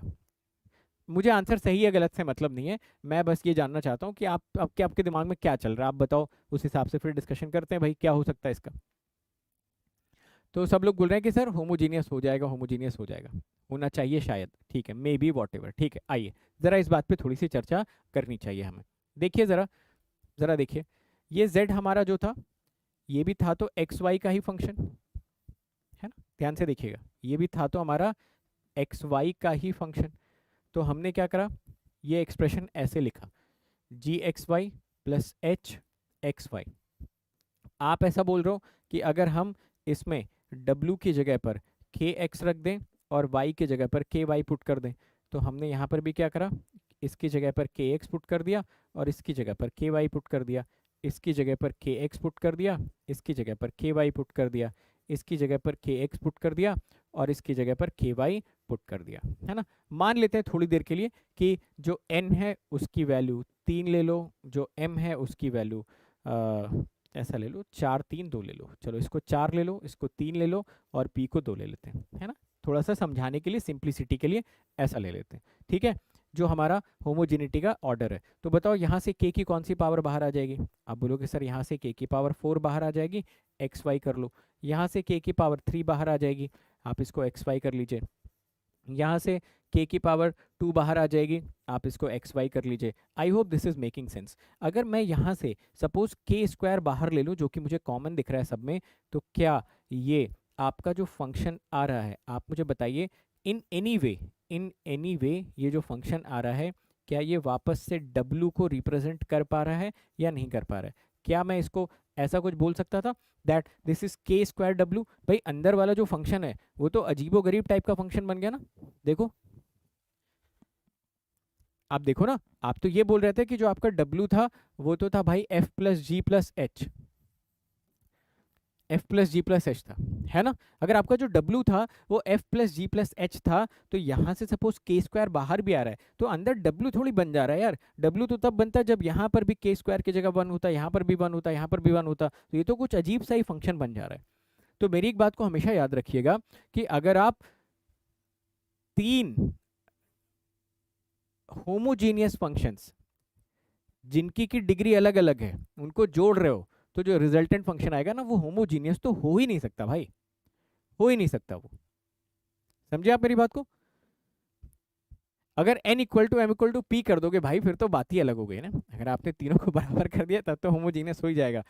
तीनों को अगर बराबर करोगे तब तो ये पुराना वाला केस बन गया। मेरे कहने का मतलब है कि f की डिग्री अलग है कुछ n, g की डिग्री कुछ अलग है और h की डिग्री कुछ अलग है, तीनों की डिग्रीज अलग अलग है, बिल्कुल सही बात है। m n p को अलग कर दोगे फिर बात अलग हो जाएगी। बट मेरे कहने का मतलब ये है कि अगर f g h homogeneous functions है और उनकी डिग्री अलग अलग है, और अगर आप उन तीनों को आपस में जोड़ेंगे तो जो रिजल्टेंट फंक्शन आएगा वो कभी भी होमोजीनियस नहीं हो सकता। मेरे ख्याल से हम सभी लोगों को इस बात पे अलाइंड होना चाहिए, है या नहीं? बोलिए। जी हाँ, हम सभी इस बात पे अलाइंड हैं। तो कुल मिला जुला के हम इस बात पे अग्री कर सकते हैं इस पर्टिकुलर डिस्कशन के बाद, that this is not equal to k की पावर जो भी हमने यहाँ पर डाला था वॉट एवर के स्क्वायर डब्ल्यू एक्स वाई जेड, है ना। तो यहाँ से जो हमको z मिलेगा, this z is not a homogeneous function. तो मैं इसको बोल दूं यहाँ पर that this is non homogeneous. तो ये एक मॉडल है, समझ रहे हो, ये एक मॉडल है कि जहाँ पर आपको तीन अलग अलग होमोजीनियस फंक्शंस दिखेंगे जिनकी डिग्री अलग अलग होगी, उनको जोड़ोगे तो एक नॉन होमोजीनियस फंक्शन दिखेगा। इससे भी रिलेटेड यूलर ने हमको एक बड़ी इंपॉर्टेंट थ्योरम देने की कोशिश करी हुई है। ओके, ठीक है।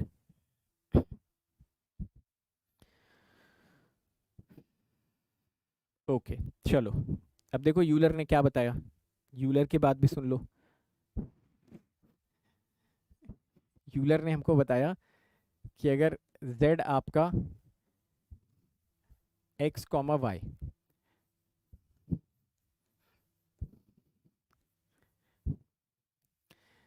मैं जब आईआईटी की कोचिंग करता था ना, कानपुर में जब मैं आईआईटी की कोचिंग करता था, तो मैं तो 12वीं तक हिंदी मीडियम से था, तो मुझे कुछ समझ में तो आता था नहीं कोचिंग में, ठीक है। तो कानपुर में मैं कोचिंग करता था। आप लोगों में से अगर कोई कानपुर का होगा तो जानता होगा, बड़े तीन फेमस उस टाइम पे टीचर्स हुआ करते थे वहाँ पे, आशीष बिश्नोई, अनीश श्रीवास्तव और पंकज श्रीवास्तव। केमिस्ट्री, आशीष बिश्नोई मैथमेटिक्स पढ़ाते थे और अनीश श्रीवास्तव फिजिक्स पढ़ाते थे और पंकज श्रीवास्तव केमिस्ट्री पढ़ाते थे काकादेव में, है ना। अगर आप लोगों में से कोई कानपुर का होगा तो जानता होगा, बड़े फेमस टीचर थे वो सारे लोग, है ना। तो जब मैं कोचिंग करने जाता था ना, तो मैं क्या करता, और देखो कोचिंग में जाने से पहले मुझे पूरा दिमाग में पता था कि भाई कुछ समझ में नहीं आएगा, कुछ समझ में नहीं आएगा, ये चीज़ मुझे पूरी क्लैरिटी थी। तब भी मैं कॉपी वॉपी लेके कोचिंग में जाता था और सबसे पीछे वाली सीट पे बैठ जाता था। जब मैं सबसे पीछे वाली सीट पे बैठता था तो टीचर कुछ कुछ पढ़ाता रहता था, ठीक है। टीचर कुछ कुछ बताता था कि ये देखो free body diagram, pseudo force लग जाएगा, ये लग जाएगा। मुझे तो सूडो की स्पेलिंग भी नहीं आती थी। तो मैं देखता था कि क्लास में ना बहुत सारे लोग क्वेश्चंस पूछते थे, सर ये हो जाए तो क्या हो जाएगा, ये फोर्स ऊपर लग जाएगा तो क्या होगा, ये फोर्स नीचे लग जाएगा तो क्या होगा। तो मुझे लगता था कि यार ये कितने इंटेलिजेंट लोग हैं यार, काश ऐसा हम लोग होते तो कितना ज़्यादा मज़ा आता। हमें तो अंग्रेजी नहीं समझ में आ रही, ये लोग कंसेप्ट भी समझ पा रहे हैं और उस पर क्रॉस क्वेश्चन भी कर पा रहे हैं। तो उससे क्या होता था, धीरे धीरे कॉन्फिडेंस डाउन होना स्टार्ट होता था। फिर क्या हुआ कि जैसे तैसे करके निकला, यूपीटीयू का एग्जाम दिया, यूपीटीयू में ठीक ठाक रैंक आ गई। जब मैं यूपीटीयू के काउंसलिंग में पहुंचा ना, तो मैंने देखा कि भाई जो लोग क्लास में क्वेश्चन पूछते थे हाथ उठा उठा के ना, उनकी रैंक मुझसे भी 10 गुना ज़्यादा थी। तब मुझे समझ में आया कि अच्छा, दोनों अलग अलग चीज़ें होती हैं। मतलब क्लास में हाथ उठा के क्वेश्चन पूछना और क्लास में बैठ के पढ़ाई करना, दोनों में ज़मीन आसमान का अंतर होता है। पहला स्टेप होना चाहिए कि क्लास में जो टीचर बता रहा है उस टीचर की सारी बातों को एब्जॉर्ब कर लेना, उस टीचर की सारी बातों को अंदर समा लेना। समाने के बाद घर पे जाके उसकी प्रैक्टिस करना। प्रैक्टिस करने के बाद जो क्रॉस क्वेश्चंस आते हैं, अगर बचे तो ठीक है, और क्रॉस क्वेश्चंस भी होने चाहिए जो एग्जाम से रिलेवेंट हो। मेरा हमेशा से ये मानना है। देखिए, आपको सिर्फ एक सब्जेक्ट नहीं पढ़ना है। आप लोग इस बात से एग्री करते हो कि नहीं करते हो? मैथ्स पढ़ना है, ठीक है। उसके अलावा उसके अलावा 8-10 सब्जेक्ट और पढ़ने भाई, 8-10 सब्जेक्ट आपको और पढ़ने। हाँ, कंक्लूजन बता रहा हूँ। कंक्लूजन ये है, आपको सिर्फ एक सब्जेक्ट नहीं पढ़ना है, आपको क्या पढ़ना है, 8-10 सब्जेक्ट पढ़ने। जरा इस सिचुएशन को इमेजिन करने की कोशिश करिए कि आपको मैथमेटिक्स पढ़ना है, आपको एप्टीट्यूड पढ़ना है, 8-10 सब्जेक्ट, टोटल 10 सब्जेक्ट आपको पढ़ के जाने हैं। आपके पास 9 से 10 मंथ्स का टाइम फ्रेम है। 9 से 10 मंथ्स के टाइम फ्रेम में 110% आप हर एक सब्जेक्ट में पीएचडी नहीं कर सकते हो, इम्पॉसिबल है भाई। जो टीचर 10 साल से पढ़ा रहा है वो खुद पीएचडी नहीं कर पाया उस वाले पर्टिकुलर टॉपिक में, नहीं तो उसके पास पीएचडी की डिग्री होती। तो मेरे कहने का मतलब है, आपको बहुत सिलेक्टिव होना चाहिए। आपने एक अच्छा टीचर चूज कर लिया, वो अच्छा टीचर जितना पढ़ा रहा आप उसको पढ़िए और क्वेश्चन ज़्यादा से ज़्यादा लगाने की कोशिश करिए। ज़्यादा से ज़्यादा जो आप क्वेश्चन लगाओगे तो आपकी प्रॉब्लम सॉल्विंग स्किल इंप्रूव होगी, और जब प्रॉब्लम सॉल्विंग स्किल इंप्रूव होगी तभी कॉम्पिटिटिव एग्जाम निकलता है। आपको बहुत सारे लोग ऐसे मिल जाएंगे ज्ञान देने वाले, जिन्होंने जिंदगी में एक एग्जाम नहीं निकाला होगा, एक सिंगल एग्जाम उन्होंने जिंदगी में निकाला नहीं होगा। एग्जाम तो छोड़ो, फॉर्म भर के एग्जाम देने नहीं गए होंगे, और वो आपको दुनिया जहाँ का ज्ञान देंगे कि भाई देखो इस सब्जेक्ट में ऐसे पढ़ना चाहिए, ये सब्जेक्ट में इस लेवल की अंडरस्टैंडिंग होना चाहिए। लिमिट का बेसिक जिंदगी में क्या मतलब है, जब तक तुमने ये फील नहीं किया तब तक मैथमेटिक्स क्या पढ़ा। मैं बोलता हूँ भाई, आपने फील कर लिया ना, कौन सा एग्जाम निकाला जरा बता दो, एक सिंगल एग्जाम आके बता दो कौन सा आपने निकाला, कहाँ पे आप जॉब करते थे, क्या आपकी प्रोफाइल है। ऐसा नहीं होता है। Competitive exam is totally a different ball game.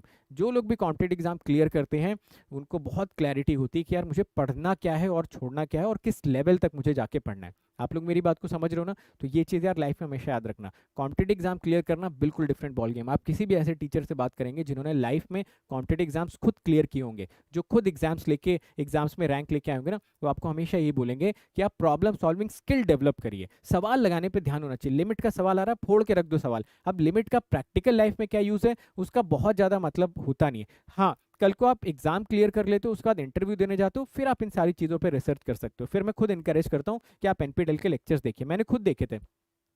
आप यकीन नहीं करोगे, मुझे ये तक नहीं पता था कि डेल्टी का सिग्नल का फिजिकल लाइफ में क्या इंप्लीकेशन होता है, नहीं पता था। बट जब मेरा एग्जाम निकल गया तब मैंने एनपीटेल के लेक्चर्स देखे बैठ के, बहुत सारी चीज़ें वहाँ से सीखी, प्रैक्टिकल इंप्लीकेशंस सीखे, क्योंकि हो सकता है इंटरव्यू में वो पूछे, बट कॉम्पिटिटिव एग्जाम में नहीं पूछेगा भाई। 65 क्वेश्चन है आपके पास, 180 मिनट का टाइम आपके पास मिल रहा है, सारे के सारे नए क्वेश्चन, अच्छे क्वेश्चन यहाँ पे फ्रेम होंगे। एक सवाल आपको देखना है, इमेजिन करिए एक सवाल आपको देखना है, वो सवाल आपको रीड करना है। रीड कर रहे हो आप सवाल, उसका डेटा आपको एक इतनी छोटी सी कॉपी दे दी जाएगी, उस छोटी सी कॉपी पे वो डेटा नोट करना है। इतने सारे सब्जेक्ट हैं, इतने सारे फॉर्मूलेज हैं, उन सारे फॉर्मूलेज को आपको याद करना, फिल्टर आउट करना है, इसमें लगाना है, कैलकुलेशन करना है, एक बार में सही आंसर निकालना है, और सही आंसर निकाल के एक गोला बना होगा वहां पर उसको टिक करना है। अब इसमें अगर मैं ये बैठ के सोचूं कि भाई ये जो एम्पलीफायर है, ये एम्पलीफायर का फिजिकल सिग्निफिकेंस क्या हो सकता था इस पर्टिकुलर क्वेश्चन में, जिसको कि मैं सोच के इस क्वेश्चन को क्रैक कर ले जाऊं, तो भाई मुझे लगता है कि यार वो राइट वे नहीं है कॉम्पिटिटिव एग्जाम को अप्रोच करने का। अगर आप 8 से 9 महीने का टाइम फ्रेम लेके चल रहे हो, तो मेरी इस बात को भी आप लोग याद रखिएगा। मेरी इस बात को बहुत सारे लोग गलत लेके जाते हैं कि अरे सर ऐसा क्यों नहीं करना चाहिए, हर चीज़ की फील होनी चाहिए। बिल्कुल होनी चाहिए, मैं मानता हूँ, बट उसके लिए फिर आप टाइम फ्रेम बड़ा लेके चलिए। कोई अगर फर्स्ट ईयर से ही तैयारी कर रहा है तो आप समझिए चीज़ों के बारे में, सीखिए क्या होता है, कैसे डायलेक्ट्रिक ब्रेकडाउन होता है, लैब में जाके उस पर एक्सपेरिमेंट करो। जो आपका ब्रेड बोर्ड होता है उस पर लगा लगा के सारे के सारे कैपेसिटर को जला दो, एक बार रिवर्स बायस में लगा के फॉरवर्ड है, मैं बिल्कुल उस बात पे अलाइंड हूँ। बट अगर टाइम फ्रेम 6 से 8 महीने का है तो हमें एक रियलिस्टिक वे में कॉम्पिटिटिव एग्जाम की प्रिपरेशन करना चाहिए। कॉम्पिटिटिव एग्जाम तभी निकलता है जब प्रॉब्लम सॉल्विंग स्किल एक्सेप्शनल हो, अंडर प्रेशर आप क्वेश्चन का सही आंसर निकाल के गोला भर पा रहे हो। सिंपल सी बात है, समझ गए आप लोग मेरी बात को, है ना? तो मुझे लगता है कि हमारी जो ऑडियंस है जो तैयारी कर रही है, शायद उनको अगले 6-8 महीने में ही गेट का कॉम्पिटिटिव एग्जाम देना है, क्रैक करना है, एक अच्छी रैंक लेके आनी है। तो आप सभी लोगों को प्रॉब्लम सॉल्विंग स्किल इंप्रूव करने पे ध्यान देनी चाहिए, रेलेवेंट चीज़ों पे ध्यान देना चाहिए, एग्जाम में क्या पूछा जाता है उस पर ध्यान देना चाहिए।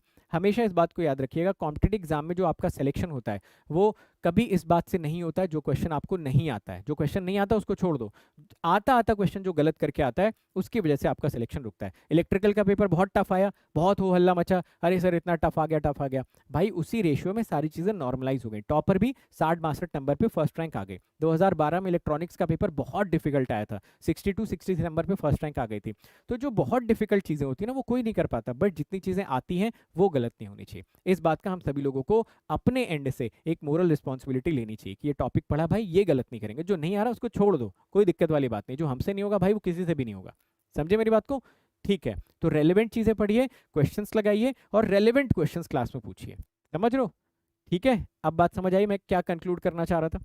ठीक है, तो मैं कंक्लूड यही करना चाह रहा था भाई, बहुत कुछ है पढ़ने के लिए, तो सवाल लगाने पे ध्यान दो, क्वेश्चन लगाओ। क्वेश्चन जो नहीं लगाएगा, क्वेश्चन लगाने की बजाय बैठ के जो रिसर्च करेगा, नहीं निकलेगा एग्जाम यार। मैं अपने बहुत सारे स्टूडेंट्स को देख चुका हूँ, बहुत सारे दोस्तों को देख चुका हूँ। मैं आपको एक अपने दोस्त की स्टोरी बताता हूँ यार, आप यकीन नहीं करोगे, वो मेरे कॉलेज का टॉपर था, ठीक है, मेरे कॉलेज का टॉपर था। उसका मैं शॉर्ट फॉर्म बताऊंगा, फुल फॉर्म बता दूंगा, फिर आप लोग लिंक्डइन पे सर्च करके जाके उसको मैसेज करोगे, फिर बोलोगे कि सर बताओ सर ने जो स्टोरी बताई थी सही है कि गलत है। वो एयरपोर्ट अथॉरिटी में, ठीक है, उसका मैं शॉर्ट फॉर्म नाम का बताता हूँ, RPM, ठीक है, ये उसके नाम का शॉर्ट फॉर्म है, RPM। फुल फॉर्म नहीं बताऊंगा, नहीं तो फिर वही तुम लोग उल्टा सीधा काम करोगे। तो ये बंदा जो था ना, ये क्या करता था, सिर्फ एनालॉग पढ़ा इसने पूरी जिंदगी भर, एनालॉग इलेक्ट्रॉनिक्स का आप इससे कोई भी सवाल पूछिए, सेड्रा स्मिथ से पूछिए, डोनाल्ड नीमन से पूछिए, आप मिलमैन हेल्कियास से जाके क्वेश्चन पूछिए, कुछ भी पूछिए भाई, सारे क्वेश्चन ये सॉल्व कर देता था, सारे के सारे क्वेश्चन। मेरे पास आता था एनालॉग के बड़े बड़े क्वेश्चन लेके कि भाई बताओ ये कैसे सॉल्व होगा, मैं बोलता था मुझे नहीं आता भाई, कोई सिंपल क्वेश्चन हो तो दे दो। इसने ना कम से कम 3 से 4 साल तैयारी करी, तब जाके इसका एयरपोर्ट अथॉरिटी में सिलेक्शन हुआ, और इंजीनियरिंग सर्विसेज या फिर कोई बड़ा एग्जाम तो कभी नहीं निकला, जबकि मेरे कॉलेज का टॉपर था ये, ठीक है। 85% इसके बीटेक में एग्रीगेट बने हुए थे, एग्जाम नहीं निकला। क्यों? क्योंकि अप्रोच गलत थी। बहुत इंटेलिजेंट था, बहुत स्मार्ट था, बहुत हार्ड वर्किंग था, बट अप्रोच बहुत गलत थी। समझ रहे हो आप मेरी बात को? हाँ, ये मैंने जो धांडे सर के साथ सेशन लिया था वो भी मैंने आपको बताया था। इनफैक्ट मैं अगर आपको बताऊं तो ये अभी भी तैयारी कर ही रहे हैं गेट की, ठीक है। ये अभी भी गेट की तैयारी कर रहे हैं कि मतलब कुछ और हो जाए, कहीं फॉरेन निकल जाए, कुछ कर लें। तो यार अप्रोच राइट रखो, समझे। और देखो बात उन्हीं की सुनो यार जिन्होंने कभी कोई एग्जाम निकालो। मैं तो यही बोलता हूँ, जिसने एग्जाम नहीं निकाला उसको क्या पता यार कॉम्पिटेटिव एग्जाम में क्या चैलेंजेस आते हैं, आदमी किस फेज से गुजरता है, उसके दिमाग में क्या चलता है, क्या थॉट प्रोसेस होता है। कोई एग्जाम निकाला है नहीं, ज्ञान बांट रहे हो। पहले एग्जाम निकालो फिर ज्ञान दो। समझे मेरी बात को? ठीक है, चलो अब आते हैं इस पे। यूलर की बात सुन लेते हैं, ठीक है। हालांकि यूलर ने भी कोई एग्जाम नहीं निकाला, मगर वो बहुत बड़े साइंटिस्ट हैं तो हमें उनकी बात सुननी चाहिए। आइए देखिए, z equal to f of x comma y, g of x comma y, h of x comma y. ये हमारा होमोजीनियस फंक्शन है। इसकी डिग्री इन लोगों ने बोल दी कि आप m ले सकते थे। ये भी होमोजीनियस फंक्शन था, इसकी डिग्री इन्होंने बोला आप n ले सकते थे, और इसकी डिग्री आप m ले सकते थे, और इसकी डिग्री आप p ले सकते थे। समझे? ठीक है। चलो आ जाओ, देखो यहाँ पे। अब यहाँ से देखो आप क्या कर सकते हो। यूलर ने क्या बोला? यूलर ने बोला कि अगर यहाँ पर आपसे कोई पूछता है x del z by del x plus y del z by del y, अगर ऐसा कोई आपसे पूछता है तो आपको क्या करने की जरूरत है? देखो बहुत सिंपल है, बहुत सिंपल है। आप बस एक बार n को f से मल्टीप्लाई कर दो, nf, एक बार m को g से मल्टीप्लाई कर दो, और एक बार p को h से मल्टीप्लाई कर दो, काम खत्म। समझे मेरी बात को? और ये चीज़ बड़ी आसानी से आप प्रूफ भी कर सकते हो अगर आप चाहो तो, है ना। अगर आप ये चाहो तो बड़ी आसानी से प्रूफ भी कर सकते हो, कुछ भी इसमें करने की नीड है नहीं। अगर मैं आपसे पूछता कि क्या x into del f by del x plus y into del f by del y n f के बराबर होता? आप बोलते हैं हाँ हो जाता। अगर मैं पूछता x del g by del x plus y del g by del y, क्या एम जी के बराबर हो जाता? हो जाता। क्या आपका x del h by del x plus y del h by del y p h के बराबर हो जाता? आप बोलते हैं हाँ हो जाता। आप इन तीनों इक्वेशंस को ऐड कर देते तो ये वाला एक्सप्रेशन आपका आ जाता। समझे मेरी बात को? Okay fine. ओके सेकंड वाला देखो। सेकंड वाले में यूलर ने बोला कि अगर आप x square del two z upon del x square कर रहे हो plus y square del two z upon del y square कर रहे हो plus 2xy del two z upon del x by del y कर रहे हो, तो यहाँ से आप क्या लिख सकते हो? यहाँ से आप लिख सकते हो n minus one into F plus m minus one into G plus p minus one into H. ठीक है, अब तो नहीं भूलोगे ना इस बात को। तो ये है हमारा मॉडल 3। थोड़ा सा मैंने बोला ना अंडररेटेड है, बट यार इसको याद रखिए, इस पे भी एक क्वेश्चन आपको करवा देते हैं तो थोड़ी सी आपको क्लैरिटी और मिल जाएगी। ओके कहाँ पर z डेल जेड बाई आएगा? नहीं, ये देखो ना, बिल्कुल सेम तरीके से करना है।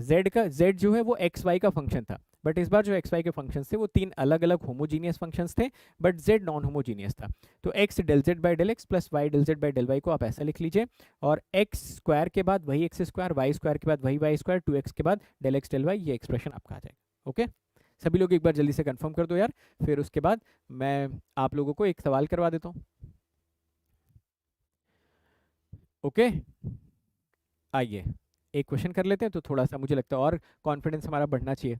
जैसे मान लीजिए ये क्वेश्चन हमको दिख रहा है, ठीक है। ये क्वेश्चन देखिए, x की power 4 y square sine inverse y by x plus l n x minus l n y. मैं आपके लिए थोड़ा सा लाइफ आसान कर देता हूँ, और जो ये z लिखा हुआ है इसको मैं थोड़ा सा क्लीन वे में लिख देता हूँ। z आपका लिखा हुआ है x की power 4 y square sine inverse y by x, ठीक है, plus l n x by y. ठीक है, ऐसा मैंने लिख दिया।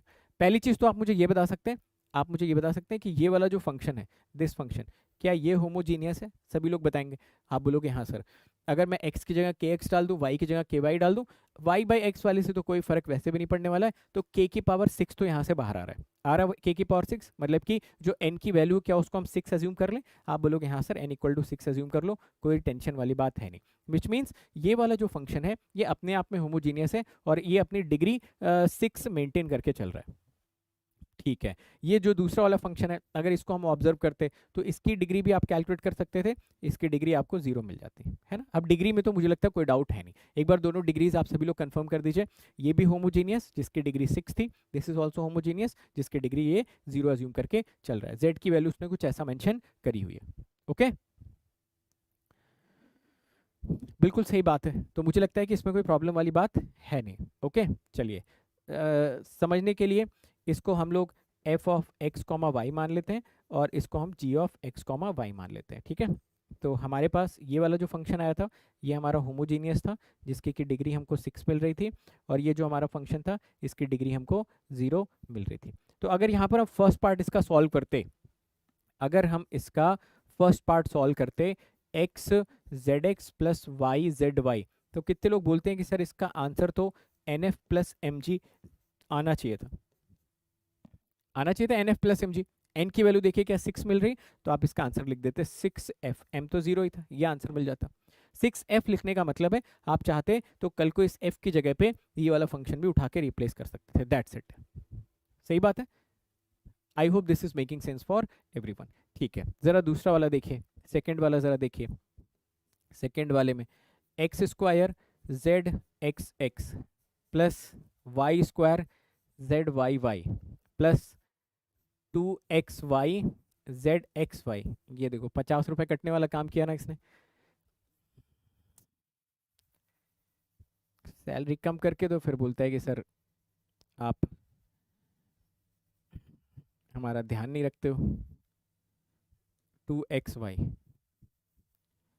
ठीक है, ओके। चलो देखो यहाँ पर आंसर क्या मिलना चाहिए था, यहाँ पर आंसर मिलना चाहिए था, मैं पहले एन एफ लिख देता हूँ, ठीक है, फिर आंसर लिखता हूँ एन एफ। अच्छा लिख तो दिया था ना, ठीक है 6f। यहाँ पर क्या मिलना चाहिए था, N N minus one into F plus M M minus one into G. तो यहाँ से देखो क्या मिलेगा, 6 पंचे 30, 30f यहाँ से मिल जाएगा आपको। करेक्ट, सेकेंड वाले का आंसर 30f मिल रहा होगा, है ना। काफी इंटरेस्टिंग मॉडल ये वाला।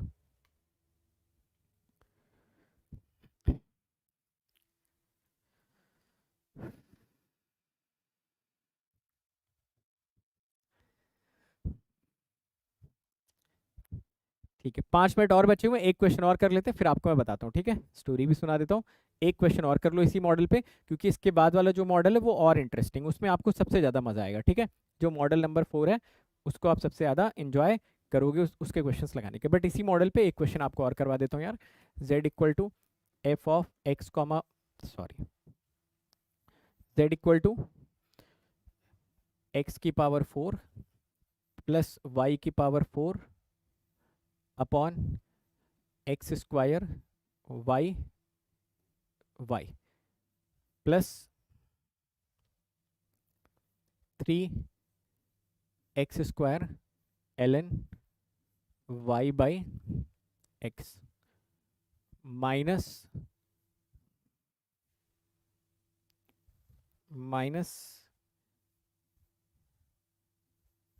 X y upon x plus y. ठीक है, ये एक्सप्रेशन आपको दिया गया है। परफेक्ट, आपसे पूछा गया फर्स्ट पार्ट में x z x plus y z y, second x square z x x y square z y y 2xy z x y. ठीक है, ये आपसे पूछा गया। चलो दोनों क्वेश्चन का फटाफट आंसर कैलकुलेट।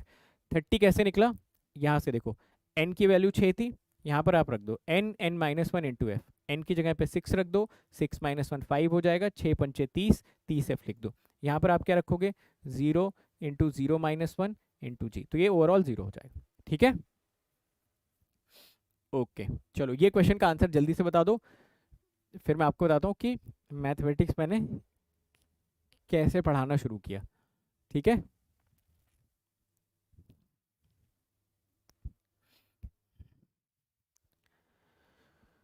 दोनों आंसर निकाल के बताएंगे यार सभी लोग। गौरव कुमार यादव जी ने आंसर बता भी दिया है, ये बोल रहे हैं कि sir 5f plus 2g plus 9h आना चाहिए। क्या आप लोग इनकी बात से अग्री करते हैं? बताइए, क्या जो आपका फर्स्ट वाला इक्वेशन है, दिस इक्वेशन z, z के साथ जो लिखा हुआ है, क्या जो इसकी डिग्री है, देखो आपको यहाँ पर z मेंशन किया गया, विच इज x की पावर 4 प्लस y की power 4 upon x square y, ठीक है, प्लस, देखो ड्यू प्रोसेस फॉलो करो, अदरवाइज मिस्टेक हो जाएगा, अदरवाइज जल्दबाजी में मिस्टेक होने के चांसेस बढ़ जाएंगे। x प्लस वाई, जैसे कि सपोज अगर मैं इसको f मान लेता, ठीक है, इस फंक्शन को f मान लेता, इस फंक्शन को मैं g मान लेता, और इस फंक्शन को मैं h मान लेता, ठीक है ना। तो यहाँ पर जो आपकी डिग्री आएगी वो देखो, यहाँ से k की पावर 4 बाहर आएगा, नीचे से k क्यूब बाहर आएगा। अब अगर आप देखो तो यहाँ पर k ही तो रिप्लेस करना है, k की पावर 4 x की पावर 4, k की पावर 4 y की पावर 4, k की पावर 4 यहाँ से बाहर आ गया, नीचे k स्क्वायर k, तो k क्यूब यहाँ से बाहर आ गया, तो n तो यहाँ से 1 मिला। m की वैल्यू अगर हम यहाँ पर देखें तो बहुत क्लियर कट है, 2 मिलेगी, और अगर p की वैल्यू यहाँ से अज्यूम करना चाहें तो ये तो 9 मिल जाएगी। मुझे बताओ, इसमें किसी को कोई डाउट नहीं होना चाहिए यार, समझ गए, इसमें तो यार कोई डाउट नहीं हो सकता कि अब आप डिग्री नहीं कैलकुलेट कर पा रहे हो, डिग्री आना चाहिए। हाँ, थोड़ी बहुत सिली मिस्टेक होगी, that is justified, but I hope degree should make sense for everyone, ठीक है, डिग्री में कोई दिक्कत नहीं है ना किसी को। चलो, अब अगर डिग्री में दिक्कत नहीं तो क्वेश्चन में क्या दिक्कत हो सकती है। फर्स्ट वाले पार्ट का आंसर हो जाएगा, फर्स्ट वाले पार्ट का आंसर हो जाएगा x z x plus y z y, मतलब कि ये आपको मिलेगा n f plus m g plus p h, रख दो सारी की सारी वैल्यूज को, ये आपको मिल जाएगा F plus 2g plus 9h, ठीक है। और जो सेकेंड वाला एक्सप्रेशन है, इसका आंसर कितना लिखोगे आप, N N minus 1 into F plus M M minus 1 into G plus P P minus 1 into H. अब ये सारा जोड़ घटा के बताओ, एन एन माइनस 1 तो आपका 0 ही हो जाएगा, एम एम माइनस 1 आपका हो जाएगा 2g प्लस 72h। देखो यार answer 2g plus 72h, okay. इस पूरे को h मान लिया ना, ये जो माइनस के साथ है ना, इस पूरे को h मान लिया, आप इसको ऐसा लिख लो, ये प्लस करके ना इसको माइनस कर लो अंदर, ऐसा ऐसा कर लो, ठीक है।